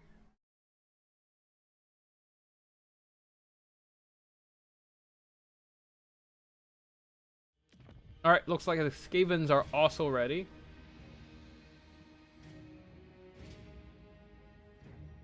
So it's gonna start soon. Yep. We're just gonna unblock that. Looks like we have Nakai the Wanderer on one side for the Lizardman, for Kurio's Lizardman, and for Power going with Deathmaster Snitch here. Once again, and but this time not an Ashen Saucer, just usual Plague Saucer. I kind of wonder instead going with a Scar Veteran. Scarvet? Scarvet? No, yeah, Scarvet. No, not Old Blood. Old Blood is a different thing. Yeah, Old Blood is the Lord. With the Saurus Scarvet and a Beast Caster, the Beast Skink Priest, and a bunch of Skink Javelins. I can't really. I didn't quite catch what exactly is the remaining composition, and we're gonna check it out now. 5 units of Javelins. Javelin Skinks, some regular Skink cohorts. We have some Cohen Spear Riders with some anti-large and armor-piercing presence. Triple single entities here. We saw the Scarvet. We saw, and I kind of wonder coming in with Miasma of Despair, Primal Roar for that added attack and physical resistance. And the Golden Tributes providing that Vigor Refresh coming in really handy in a late game scenario. And of course, Nakai himself will always stay fresh due to the Vigor Refresh. Colossadon Hunters in the skies, ready to do some monster hunting. And Feral Bastillodon to punch through the Skaven frontline and provide some cheap and cheerful terror source. And I think Nakai himself have quite a bit of... Oh, yeah, he himself causes terror. And on top of that, Miasma of Despair provide a -8 leadership debuff, which it comes in quite handy against the low leadership Skaven. For the Skaven, 2 units of Warp Flamethrowers. Interesting, against the Lizardmen. I guess they are good against Skinks, but I don't know how much they can do against Dinos.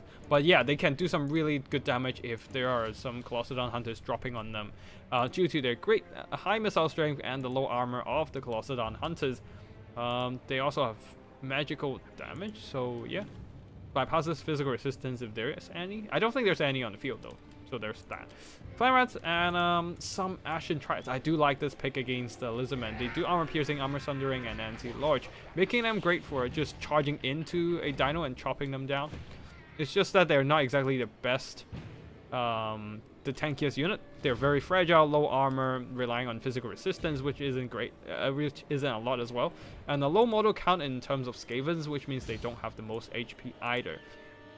Like the Clan Rats have almost 10,000 HP, and these guys barely have over 5,500. Yeah, due to their 72 model count. Red Ogres at the back providing some mass and armor piercing, and Death Runners on the flank, ready to spring an ambush on those Lizardmen here, alongside Deathmaster Snitch there. So interesting deployment for sure. I did not expect to see Death Runners into the Lizardmen here, so we shall see what kind of treachery these Skavens are planning up. Doom Flayers on the flanks as well, providing more anti-infantry armor piercing source, just to roll over those Skink cohorts. Garvet not having anything in front of him to stop his charge, just jump straight into the Warp Flamethrowers, trying to disrupt their operation so that the Skinks can just quickly jump in from the other side. And now the Death Runner's getting absolutely plowed by those Cold One Riders there, being spotted and all. Oh, that is a brutal charge there. Death Runners having really light mass, being Skavens. They just got absolutely stomped by those Cold One Cavalry. Now the Skink cohorts are moving up, and Javelins have whittled down the Warp Flamethrower alongside Nakai jumping in, being rather happy about this exploit. Warp Flamethrowers, one of them has retreated back and trying to blast into the flank of the Skink cohort. Skink cohort jumping into those Ashen Triads and are trading really well since they don't do a lot of armor piercing damage, but the Ashen Triads don't have much armor to begin with. And yeah, the Ashen Triads are taking a lot of losses. What happened to you, Plague Priest? You just got Javelin to less than half health left. Man, that hurts. A nice flock of Doom catching some of the Ashen Triads, which are exploiting their weakness here. Low HP pool and reliance on physical resistance. And the flock of Doom bypasses all of that. Red Ogres are trying to jump into the front line now, but it might be too late. Warp Flamethrowers over here manage to regroup and start firing again, but yeah, the Cohen Spear Riders doesn't care. Charging straight into the Warp Flamethrowers and just punching through their armor on the far side. Somehow the Death Runners and Death Masters managed to drag down a ton of these Cohen Spear Riders. Probably because Death Master Snake decided to do some Beyblade dancing. Not that it matters, the main formation of the Skavens are crumbling pretty badly. I do need to jump back into a replay perhaps and see how this Plague Priest died so fast. But yeah. The Ashen Triads are not holding up well, especially they were subjected to a bunch of Javelin volleys earlier. Yeah. Honestly, the flamethrowers probably should have stayed behind the front line and just wait for the Colossus Hunters to come over and just die to the flamethrower attacks. But right now, Skaven's having a little blobbing, especially 2 units of Ashen Triads bunching up together and a bunch of Red Ogres in the vicinity as well, getting hit by those Flock of Dooms. That is not great for the Skavens. One of them, Ashen Triads, is already dead, and 2 more are also suffered substantial damage. And there's the Plague Priest here, who is being hunted down by the Corn Spear Riders, which is also not great against all these these anti-large armor-piercing cavalry. Nakai just happily jumping, slapping a bunch of poor Skavens there, getting some nice kills. Not a whole lot of damage value though, because he hasn't been fighting anything important. Deathmaster's Sigil is here, pinning down Nakai, preventing him from moving around so that Snitch can just walk past him and jump at the Scarlet Vet, who took no damage. He just straight up missed the attack. Damn, that sucks for Snitch. That really sucks for Snitch. Now there's some damage coming in with the Ashen Triads trying to get a surround onto the Scarlet Vet. But Deathmaster himself not doing anything in that fight, and then Nakai is swinging his paddle, just happily slapping Snitch here and there. And finally, Snitch got to deliver the hit onto the Scarvet, but he himself got slapped and flew over all the way to the other side of the map. And the rest of them, Skavens, are also breaking as the Colossus and the Hunters are roaming around with the Corn Riders, charging in, routing Skavens here and there.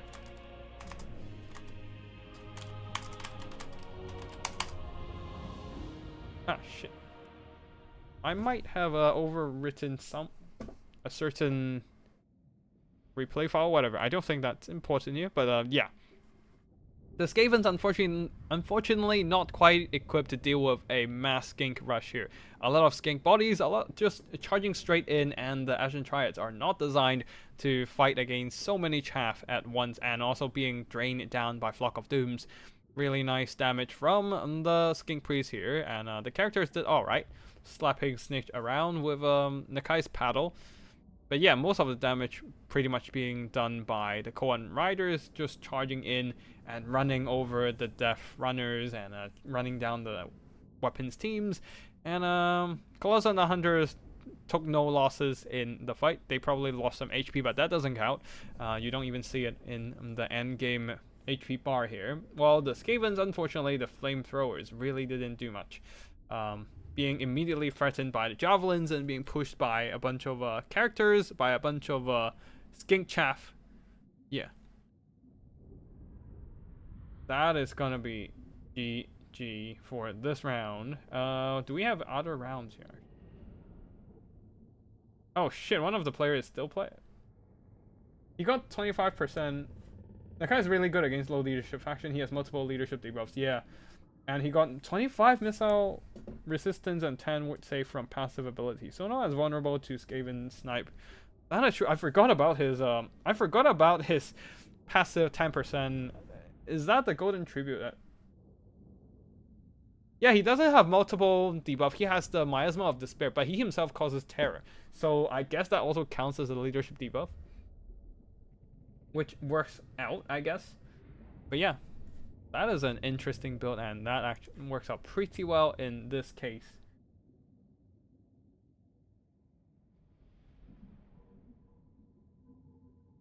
Looks like there is one more spec slot open on the other side of the lobby. Is that... I might jump over and see if there's a...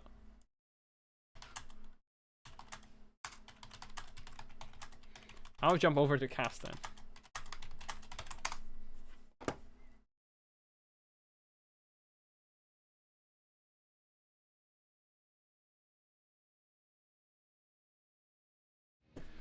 Alright. GG to Kurio and GG for the win. I think we still have to wait a bit before we see... Okay, oh, nope. Looks like the... Okay, looks like the lobby has started, so we are just gonna cast replays for now. I think everyone is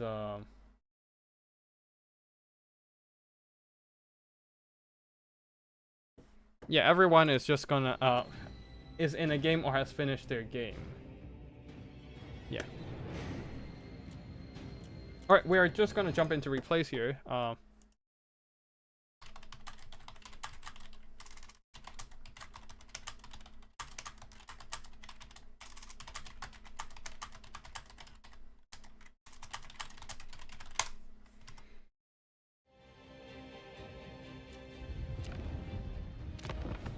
right.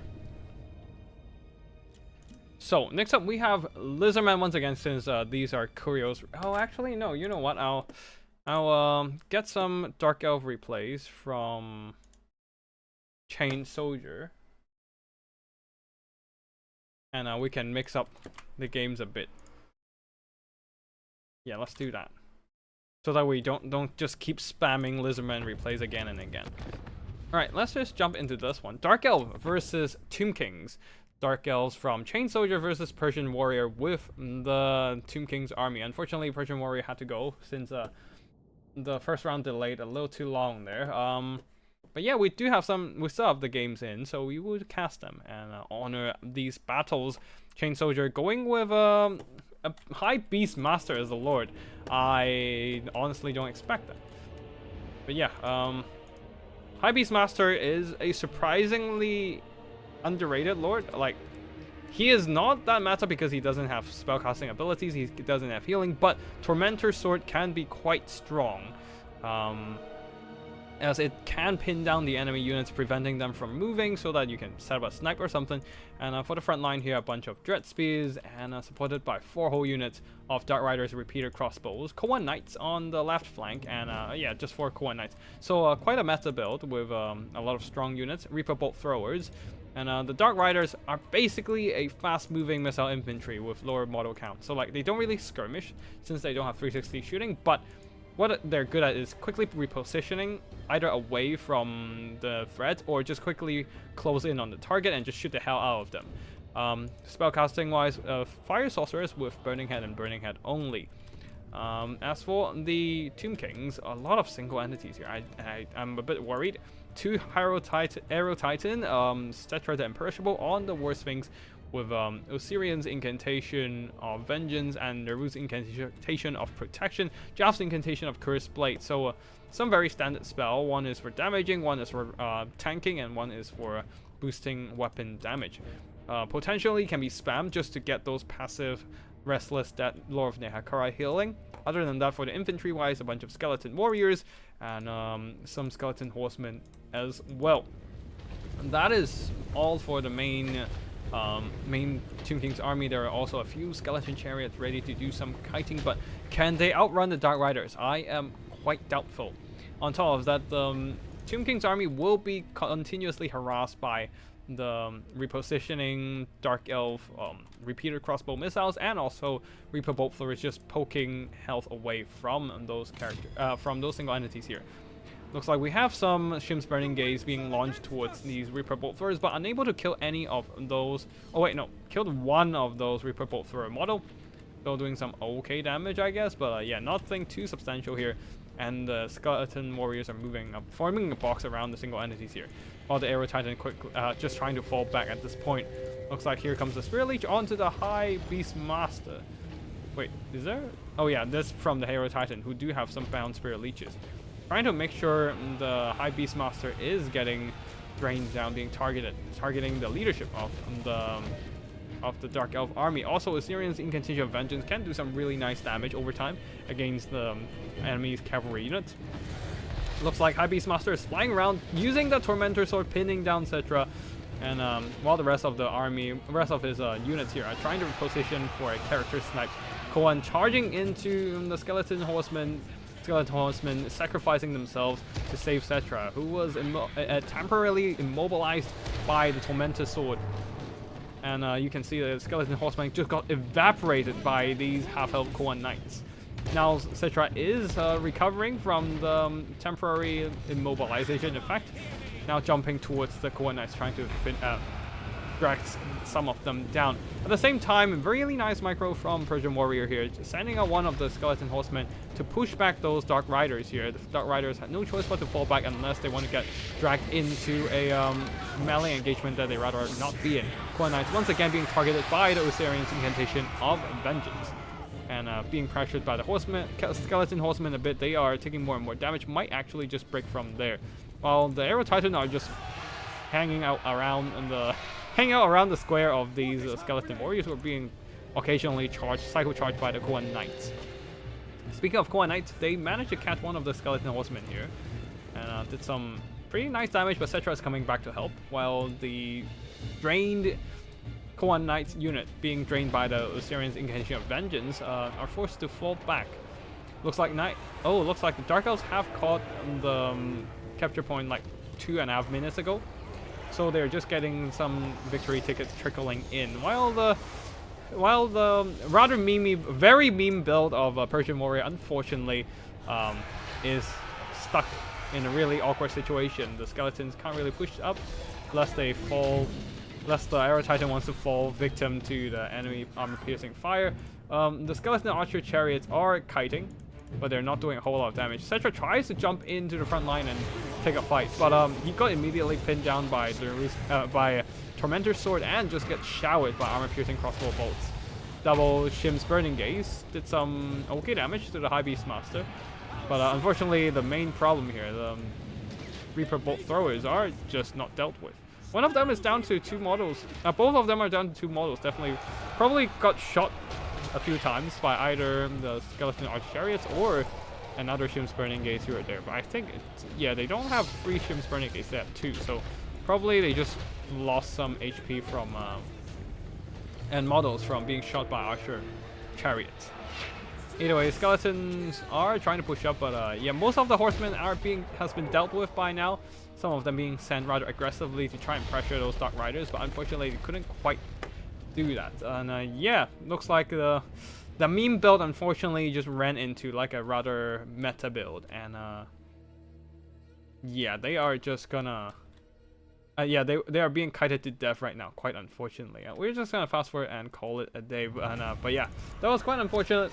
Memeing too close to the sun from Persian Warrior, valiant attempt with the Shim's Burning Gaze and Spirit Leech spam, but it's just too much kiting, too much meta units on the field. High Beast Master is certainly a rather neglected, rather memey unit, but overall this is a very strong Dark Elf build here. A lot of mobility, armor-piercing, cavalry, and a firepower as well, which the Tomb Kings obviously aren't quite equipped to deal with, especially with 3 freaking Archer Chariots. That is certainly a strong meme indeed. Not strong in terms of strong in the game, but definitely a strong meme as in very memey for sure. Next up we have Elizabeth versus Siege. We have a Korea once again, this time against Somir in round 2 on right land estates, and they are on land battles. No, okay, there we go, the capture point loaded in. Creo going with the Krogar once again with a Beast Skink Priest. A ton of Javelin Skinks once again. 1 regular Skink Quad, Red Crested Skink Quad of Sotek, Regiment of Renown. Let's see. What else? We have Koan Spear Riders on the flanks and Croxagars on the flanks as well. 1 Umbral Tide plus a bunch of Skink Quads and Bastillodon Solar Engine, as well as that's it for the entire army build. There's not much else left. As for the other side, for the Tinge army, a front line of Marauders and Blue Horrors, one of them Chromatic Abominations, and then a bunch of Centaurs of Tinge on the flanks moving up. There's a single Severed Claw, Exalted Flamers. Ooh, we already have a Solar Engine blasting away, using the magic damage to try and pick off some Tinge entities here. But the Exalted Flamer is unleashing those Vortex burning, just ripping through the ranks of those poor skinks here. Like a quarter of that unit gone. Imagine that actually hit the poor Court of Sotek at the back. That would be very devastating. More Vortexes coming in, the fire tornadoes. And Blue Horror is trying to trade against the Skink Court in the Javelin in the foot missile trade, while the Sentinels of Siege got struck by sunlight for a bit there, got a little sunburn, but most of them were blocked by the sunscreen, aka Siege Barrier. Unfortunately, the Skink Horde got shot a few times by the Exalted Flamer and got absolutely burned down. Though the Exalted Flamer are shooting a rather cheap target, so I don't think it is the worst trade in the world, I guess. The Javelins trading against Blue Horrors in the front line, and the Dinos are moving up. Crossagores, Phurobastilodon all moving up. Chaos Saucer, Lord of Siege, trying to get close to the Umbro Tide. Probably didn't see them because they do no stock. And just got blasted in the face by a bunch of anti-launch flaming shots. Here comes a rear charge from the Chaos Knights with lances. And a really nice 1-2 punch here, dropping in the Plague of Rust upgraded onto the Croxagore, dropping their armor down to a meager 40. The minus 60 armor is really coming in handy here, allowing those lancing charges a much higher damage against the now weakened Crossagores there, since the lances don't have the most armor piercing.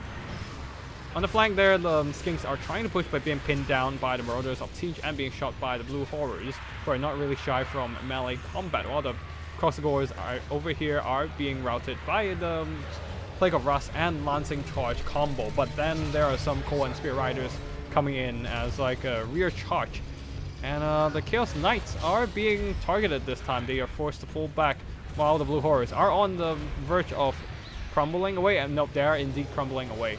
Though the Umbro Tide, they are kind of... Oh, there was a sum of Chaos Spawn there, dragging them down in place as they were just stuck in the middle of a bunch of summoned monsters and just being taken down by those summoned monsters. And really nice trade here.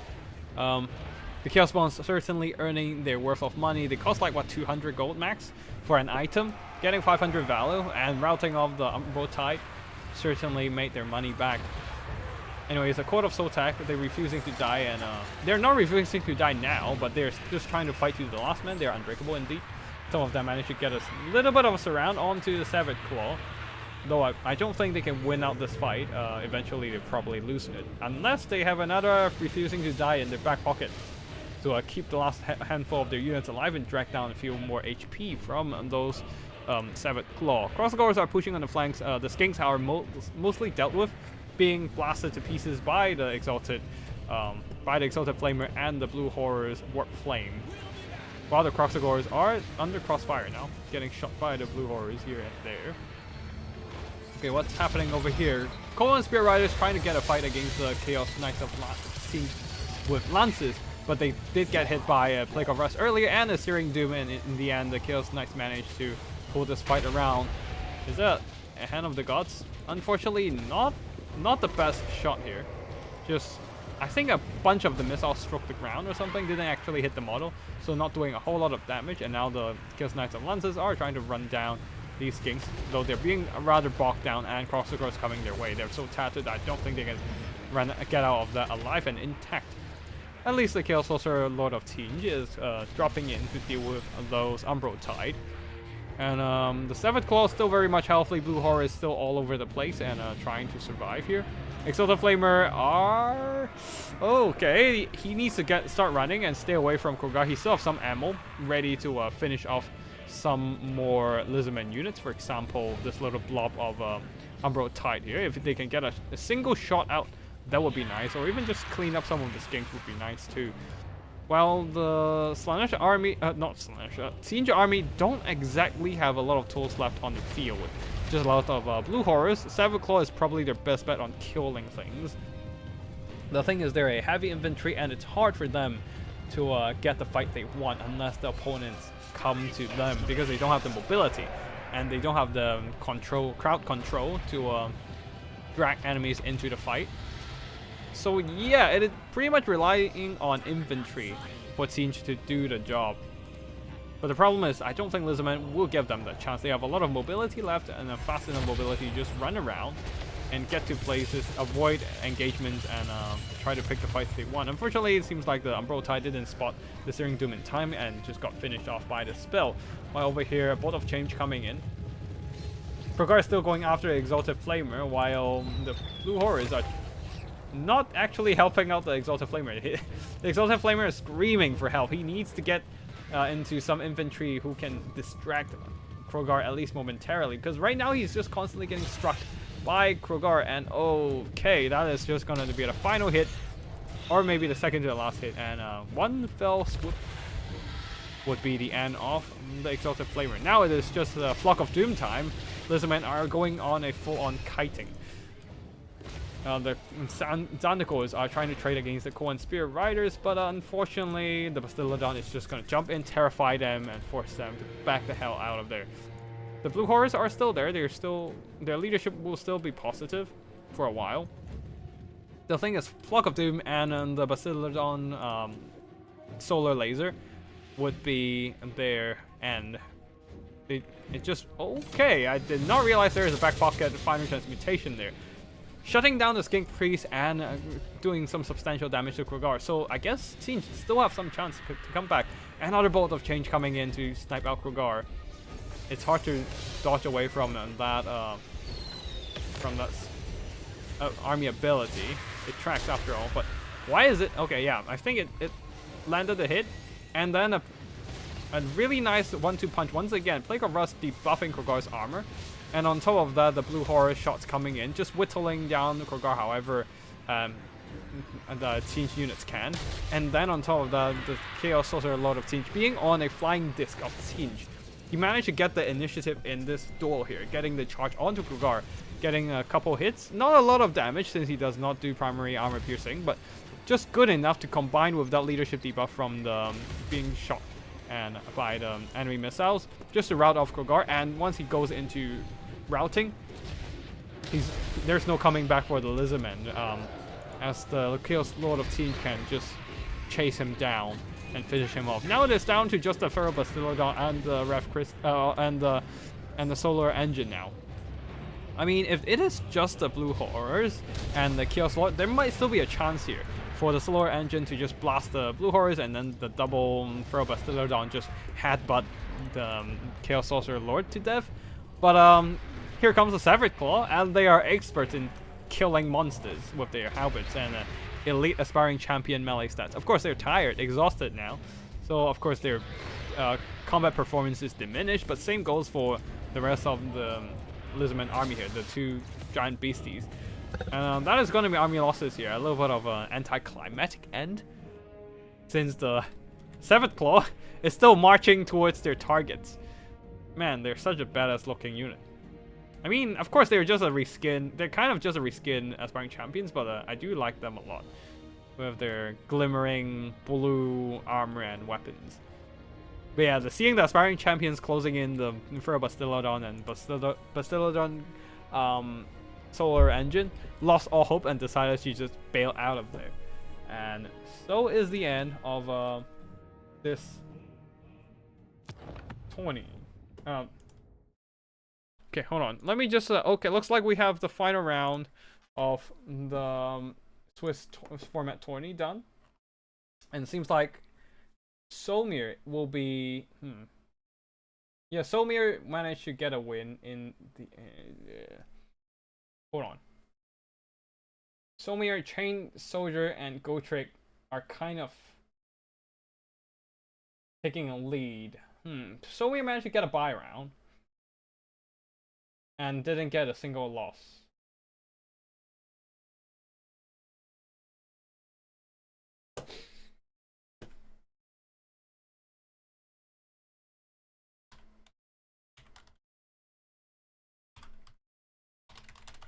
Hold on, let me just quickly do a final bit of tournament admin.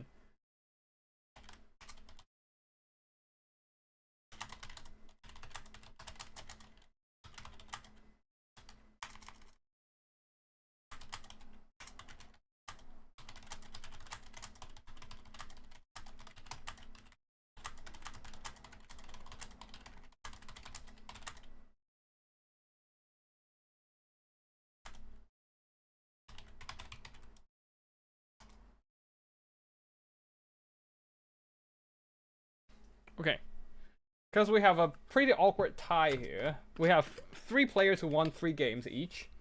2 of them lost 1 game, and 1 more person got a bye round. So it's like 3 wins with no defeats versus 2 players with 3 wins and 1 defeat. So And because the player got a bye round, didn't actually lost a game, they managed to stay ahead on the rank and managed to get a win, managed to rank first in the tournament. So I'm just gonna quickly drop a message on Discord and see if the players are happy with the ranking, or if they want to play a few more rounds to decide the winner of the tourney. Okay, it seems like Chain Soldier has no issues with the ranking.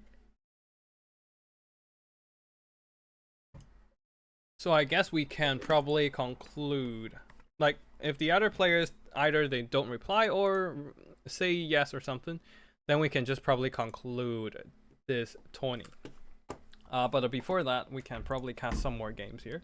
Actually, let's just check out the army performances. We have the Exalted Flamer doing some really nice work against the enemy skinks and just burning through their ranks, while I really like this kind of combination with the armor debuff and a devastating rear charge from the lances and also from the Blue Horse firepower as well, nullifying the armor protection of the enemy units. And of course, Severed Claw and Elite Fighter, just beating up whatever comes their way. Excuse me. And what else? We have the Blue Horrors. The Chromatic Abominations did pretty well, but overall it is pretty much the Chaos Sorcerer Lord of Tzeentch carrying the day with all that metal casting, all this Final Transmutation and Searing Doom, especially. Oh yeah, and also the Chaos Spawn Summon was really lethal, right onto some exposed unprotected Umbro Tide, just limiting their damage value. While for the Lizardmen there, Kroxagors tried to push, but I think they just took a bunch of damage.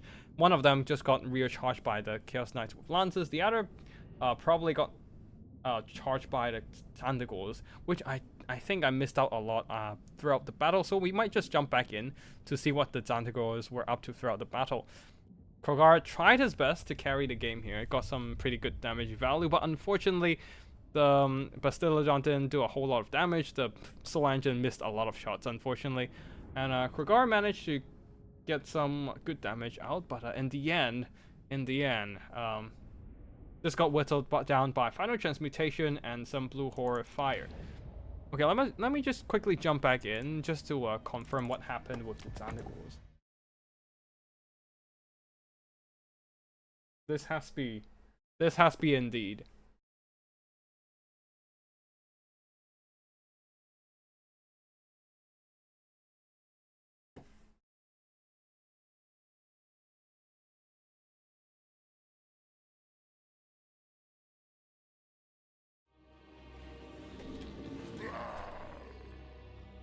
Alright. So, yeah. The Zandagors are just flanking around and probably just... I guess they probably just wrap around and just jump onto the Kroxagor and Cohen Spear Riders. Yeah, the front line of the Skinks are just overwhelmed by the blue fire shooting. And, Zandagors getting blasted by Solar Engine, actually. That was quite unfortunate for them. Not having any means to deal with those kind of long-range firepower. But yeah, Zandagors are just kind of like roaming around the edges of the battlefield, jumping into rear charges wherever they can. Oh, getting us around onto the Kroxagor, which is quite nice with their armor-piercing damage. Though, unfortunately, they are also targeted by Flock of Dooms and stuff. At least the Throw Bastillodon managed to jump onto the Blue Horrors, crumble them to dust. And Chaos Knight. Okay, the Chaos Knight over here got caught by the Cohen Spear Riders, but you can see how devastating Searing Doom can be. Like, if they're cast on a bunch of target, even if they're armored cavalry. Half of their HP gone from that one cast. Holy shit. And, okay, the Zandagors are just running around, just plowing through Skinks and just running down routed units and maybe trying to surround some Cohen Spear Riders as well from time to time. Yeah, okay, yeah. They're just running down routed troops, though occasionally got cleaned up themselves. But mostly just running through any routed troops and making sure they don't come back. Doing some really, what is the word? Let me think. Really diligent cleanup on router units and the edges of the battlefield. And yeah, the Crossicles probably just stuck fighting the Seventh Claw for a little too long there, took a bunch of damage, and yeah, now battle was all over the place for a bit in this particular battle here.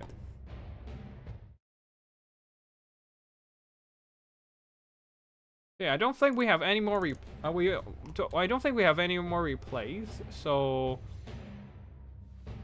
yeah, I might just cast whatever we got in the Discord and just gonna conclude tonight's 20 for in a bit. But yeah, we still have like 3-4 replays left. Let me just type down type some conclusion message for the 20 and we will be back to casting. Give me a second there.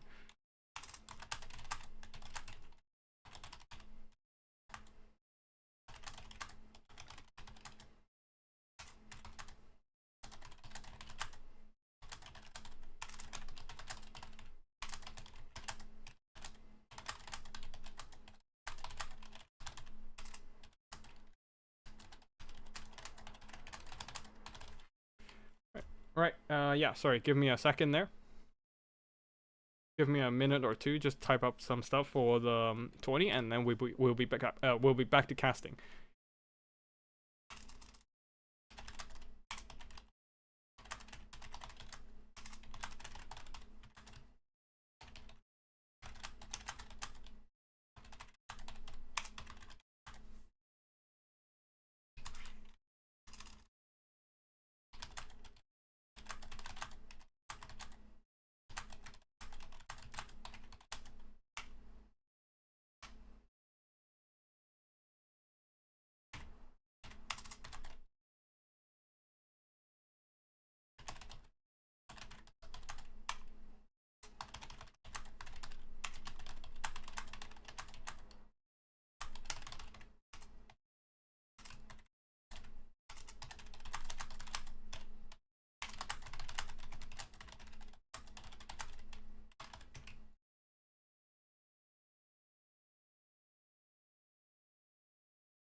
Alright, cool.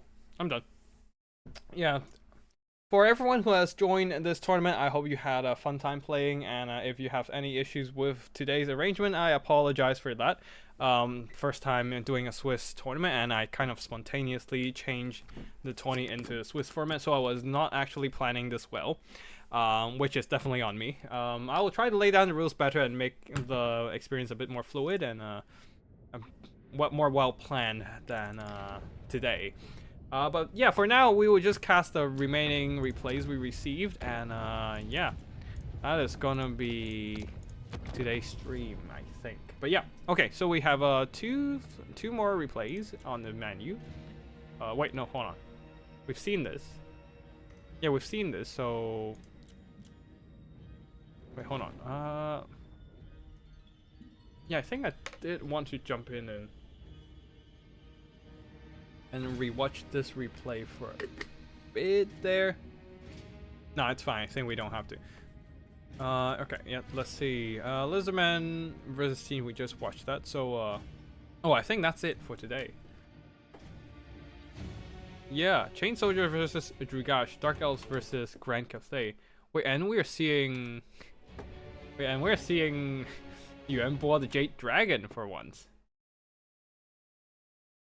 Okay then, we're gonna check this one out. Yeah, I think this is the final replay for the day. Let's go. All right, so yeah, I mean there are obviously more games being played, but yeah, if I don't receive the replay files, I can't cast them, unfortunately. Which is like, it's fine. Maybe it's just the players deem that those battles are not cast worthy. So yeah, we're just gonna skip those.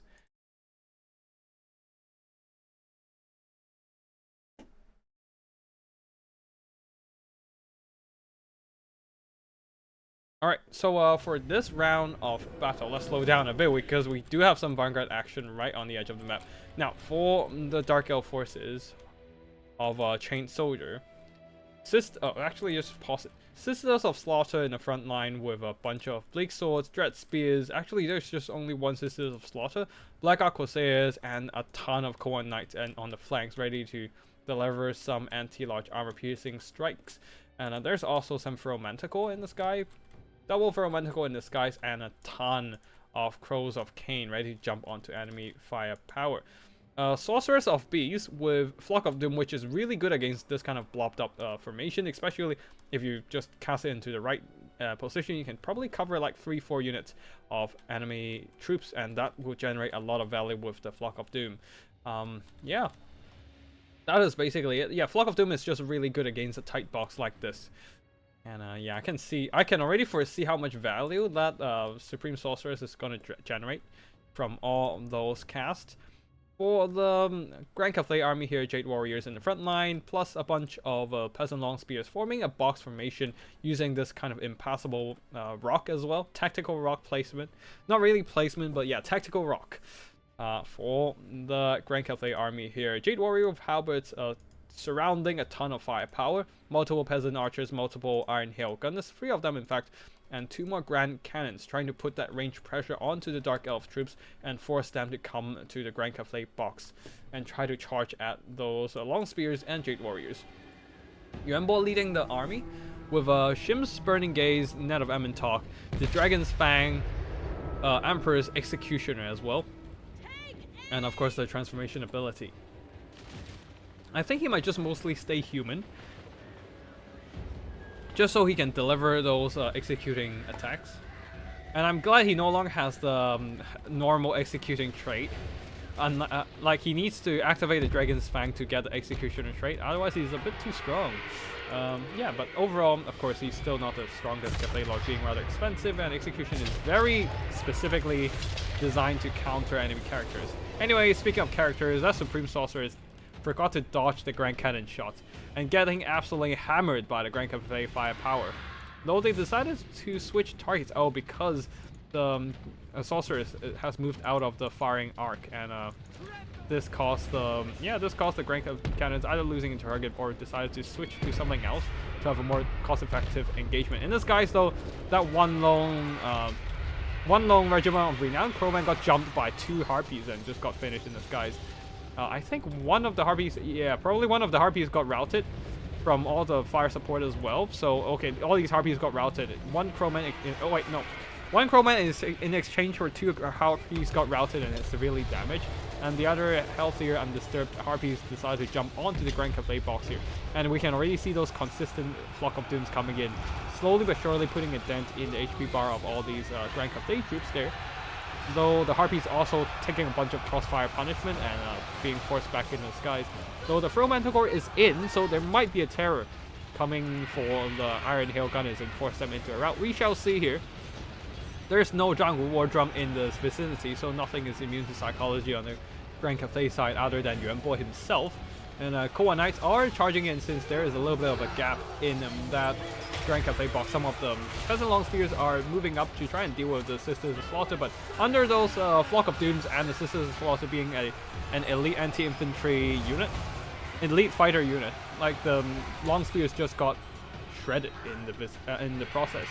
And that exposed more and more gaps on the Grand Cathedral box. A lot of the Grand Cathedral troops in the front line of the box have been pinned down by Bleak Swords Dread Spears, unable to reinforce the back line.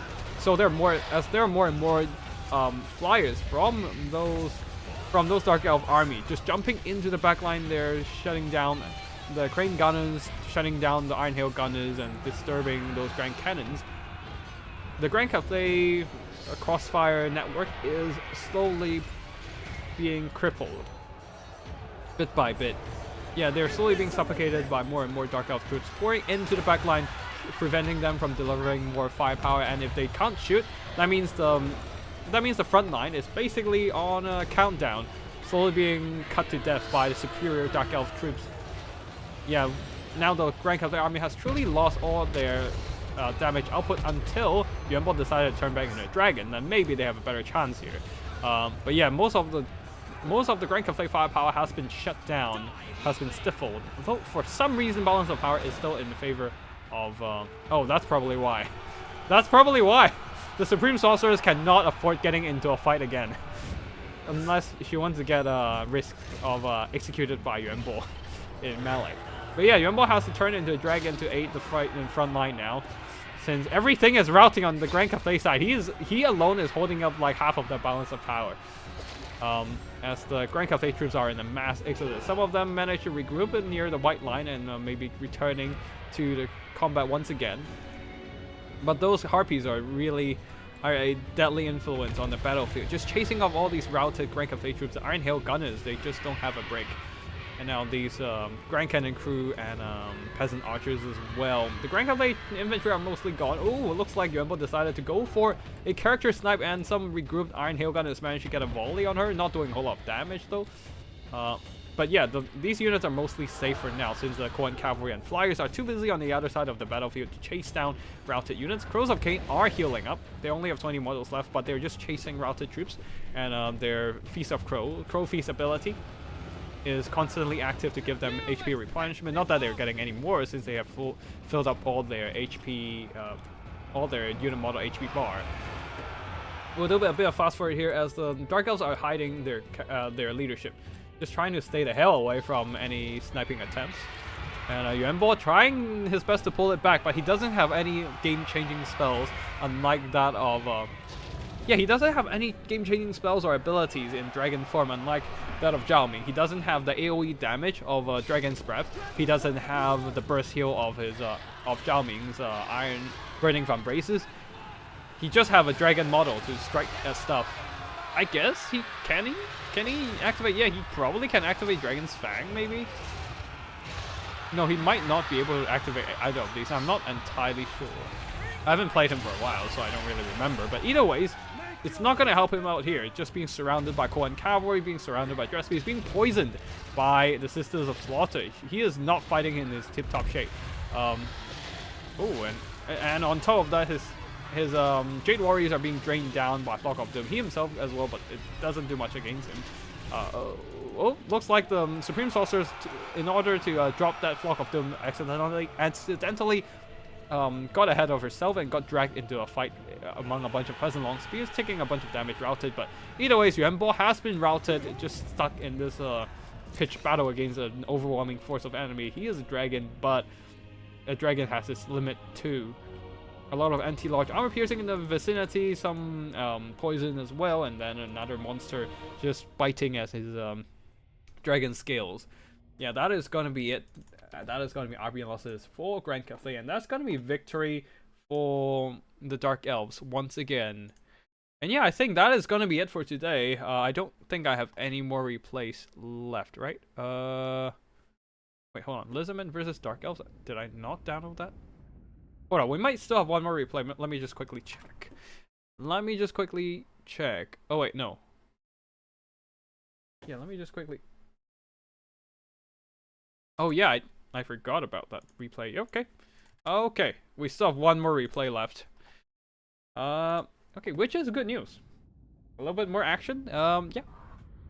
Supreme Sorceress with the Lore of Beasts getting a lot of good damage out of the Flock of Doom spams, and the Koan Knights not doing too hot in this case. I guess a lot of them were actually stuck on fighting the box.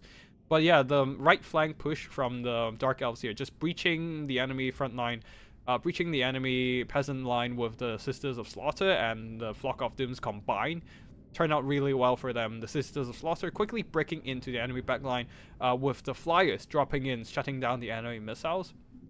Buying more time for the infantry to clear out the Cathay front line, getting into the back line and shutting down the Grand Cafe's best damage output, the firepower, and limiting the damage output of all these Grand Cafe missiles, who only managed to really dispatch some harpies, and one of them, the Crows of Cain, could heal. So yeah, unfortunately not quite impactful enough for the game to turn in the Dark Elf's favor. Especially Yuan Bo is just not as good as something like Zhao Ming or even cheaper Shugengan Lord. When the Shugengan Lord spells is actually better than Yuan Bo's toolkit. Shim's Burning Gaze has a very limited usage in the current meta right now, so that was quite unfortunate for the guy.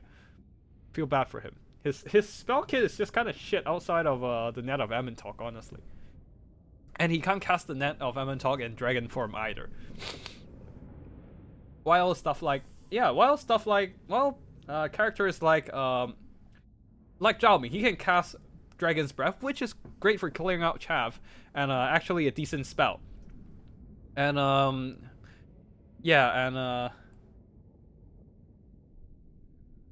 wait, hold on.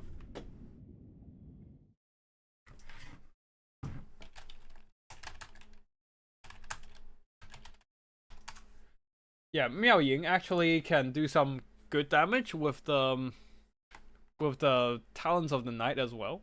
It's just Yuan Bo's spell, Shim's Burning Gaze, is kind of crap, which is quite unfortunate. Yeah. And in Footlord form, in human form, he doesn't do well in combat as well, being like a food character. Just have limited fighting power. Have we seen this?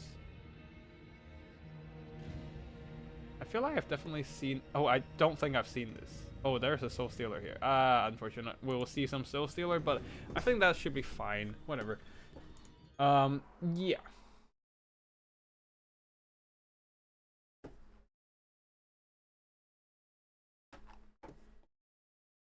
Okay. Let's check out one last battle today, and then we'll wrap up today's stream. Korea going with Lizardman here. Krogar with Beastman, Skink Priest with the Saurus Scar Vet as well. A bunch of Skink Cohort. Two of them, the Skink Javis. Two regular Koan Riders, two Koan Spear Riders. Oh, three Koan Spear Riders. One, the third one is the Vanguard deployed Koan Regiment of Renown, and two more Croxagors. Yeah, I forgot the name of this. Popopak Cohort, yeah. The Popopak Cohort, or to simplify it is to call it Popopak. Pak Cohort. Popopop Cohort, whatever you call it. The Popopop Cohort is here. Popopop Cohort. Yeah, the Popopop Cohort going Vanguard deploy, already jumping onto the Dark Riders here. Crows of Cain are nearby. Yeah, for the character core, Krogar, we have the Skink Priest, and we have the Saurus Scar Vet as well. And yeah, we have the Dark Riders on the flank, on the front line. They're ready to shower enemies with armor-piercing missiles. A front line of Dread Spears, a bunch of Koan Spear Riders at the back, going a quite meta build, and we have the Supreme Sorcerers of Soul Stealer. Yeah, Dark Rider with repeater crossbows on the field as well. Yeah, so basically this battle has a Soul Stealer character, but the other player here didn't mention anything, so I just assumed it was alright, and missed out on any rule breaking here, or yeah, so I assumed that was acceptable outcome for both players, no matter what happens in this game. And yeah, I'll just cast it as like a normal game instead of highlighting any more rule breaking. Anyways, Pop Cohort, Pop Hole Pack Cohort. It's just hard, like the Lizardman names are just hard to pronounce, man. The Pop Cohort are jumping onto Dark Riders here, obliterating them immediately at the start of the battle. While Krogar, no, getting shouted with crossbows by all the repeater crossbows here. So we turn on the Sacred Spawning of Sotol, trying to get some damage resistance, and jumping into melee and try to drag down the enemy missiles. And a nice Fog of Doom, draining down the health of a bunch of Bleak Swords. And ooh, Hand of the Gods, but not doing a whole lot of damage in this instance. Should have just aimed that onto the Supreme Sorceress, really. But quite unfortunate here. He is very much surrounded in a blob of enemy cavalry, and taking some noticeable damage already. He himself is trying to drag down those Dark Riders with the help of the Skin Court. And on top of that, here comes, oh no, the Soul Stealer. Soul Stealer is sniping out Krogor. I don't think that's gonna matter at all. He is just not getting out of there alive, and he's getting munched alive. And while the Supreme Sorceress didn't get any healing in the process because she didn't take any damage at all. So yeah, I don't think that's gonna make a difference. It's just like maybe Krogor died a few seconds early, but that's all. I think that's all the difference it made. Yeah. Anyways, the Koan Spear Riders are jumping into the frontline fight, trying to trade against the enemy Koan Knights. The Koan Riders, yeah, they're not winning this one, as they do not have that kind of anti-large presence, while the Koan Spear Rider is being surrounded by Crows of Cain and jumped by the Supreme Sorceress of Dark Magic of Soul Stealer. But overall, yeah, the Dark Elves are winning their fights on the flanks. On the flanks, they're trading well into the Skinks and beating up the enemy Koan Riders as well, using their Koan Spear Riders. But here comes a fully healthy Koan Spear Riders delivering a rear charge. And that is going to be the end of that Koan Knight unit. And where are the rest of the Lizardmen presence? Yeah, in the front line here. The Prosagors and Skinks manage to punch through the enemy infantry. But the problem is, can they catch those Dark Riders with Repeater crossbows? The Popopako are trying to push through, but in the end being caught by a bunch of Koan Knights who got juiced up by the Murderous Prowess and shot by the crossfire arc of all of these Dark Riders. Yeah, they're getting shredded in both melee and ranged. The Crossagors finally catching up with the Skinks, but that just kind of puts them into the point-blank range of all these Repeater crossbows, and they're just gonna get shredded as well. Now the Supreme Sorceress of Dark Magic is jumping into the rear, trying to deliver some rear charge and maybe some leadership penalties as well. This very healthy Koan Spear Riders managed to start cleaning up the flank from the far side. Dealt with one Koan Knight unit and pushed back a second one. Now coming over here, trying to deal with the Soul Stealer Supreme Sorceress, who also turned on Opal Amulet for more damage resistance. Again, I don't think that healing made a lot of difference here. She barely took any damage in the process. But yeah, the damage from the Soul Stealer definitely played a part in breaking these Crossagors. But honestly, if she is a Fire Sorceress on the Black Dragon, I think that's gonna go similarly. Probably just burning out on the Skin Court, and the Crossagors are alone and get shot to pieces by the Dark Rider Repeater crossbows. Things are like moving ahead for the Dark Elves in terms of balance of power, as more and more of these Lizardman units are dwindling in terms of both numbers and health. Just the crossfire crossbows are just a bit too much for the Lizardmen right now. They just have no ways to catch these quick swift and mobile armor-piercing cavalry missiles. Like their best bet is to get close with javelins, shoot the hell out of them, but they couldn't finish the unit, so they can always come back and fire and just try to stay away from the javelins, stay cautiously out of their range. Either ways, the Koan Riders, Spear Riders, have been dealt with by all the crossfire of these armor-piercing crossbows. Army Analysis hit, and that shall be victory for the Dark Elves. GG to both players, and I think that is that concludes our stream today. We don't have any more replays. Yeah. And yeah, I hope you all enjoyed this stream. Apologies for the Swiss format arrangement with all the mistakes and the logistics. I should have planned this one better with the time limits and all that. But yeah, either ways, I still hope for the players who managed to play in the games, play in the tournament. I hope you enjoyed the games, and I will try to do another Swiss format next week, but with a better set of rules instead of this rather hastily put together one. And once again, apologies for that. I hope you all enjoyed the tournament battles and streams nonetheless. The Sorceress was hungry for a croc for sure. Vanguard deployment paid off immediately. Yeah, nobody expects Lizardman to go Vanguard with the cavalry, and that's where the Pop cohort comes in as a really wild card surprise. I feel like Lizardmen are the surprising Vanguard unit, Vanguard faction. A lot of their units can Vanguard, but they're not meta, so you rarely see them bringing those units in Vanguard. And as a result, nobody really prepares for that. Just unfortunately, of course, they're not a strong unit, so you don't see them do a lot of work in the end. But yeah, I hope you all enjoy this tournament stream, whether you played in it or if you just here to watch some multiplayer action. And if you like the content, please do hit the like button and subscribe to the channel. It would be really, I would really appreciate it and help with the algorithm for a lot as well. But yeah, I will try to do another. Again, I will try to do another Swiss format tournament at some point next week, hopefully the same time. But at the same time, I will try to. I will definitely try to make the rule set a little bit more well-defined and improve on the logistics a bit, just to give everyone a tighter, more fluid tournament gameplay experience, that sort of stuff. But yeah, yeah, that is gonna be it for today. Thank you for watching. I hope you all have a nice week, and I'll see you all in the next one. Tactical Edge signing out.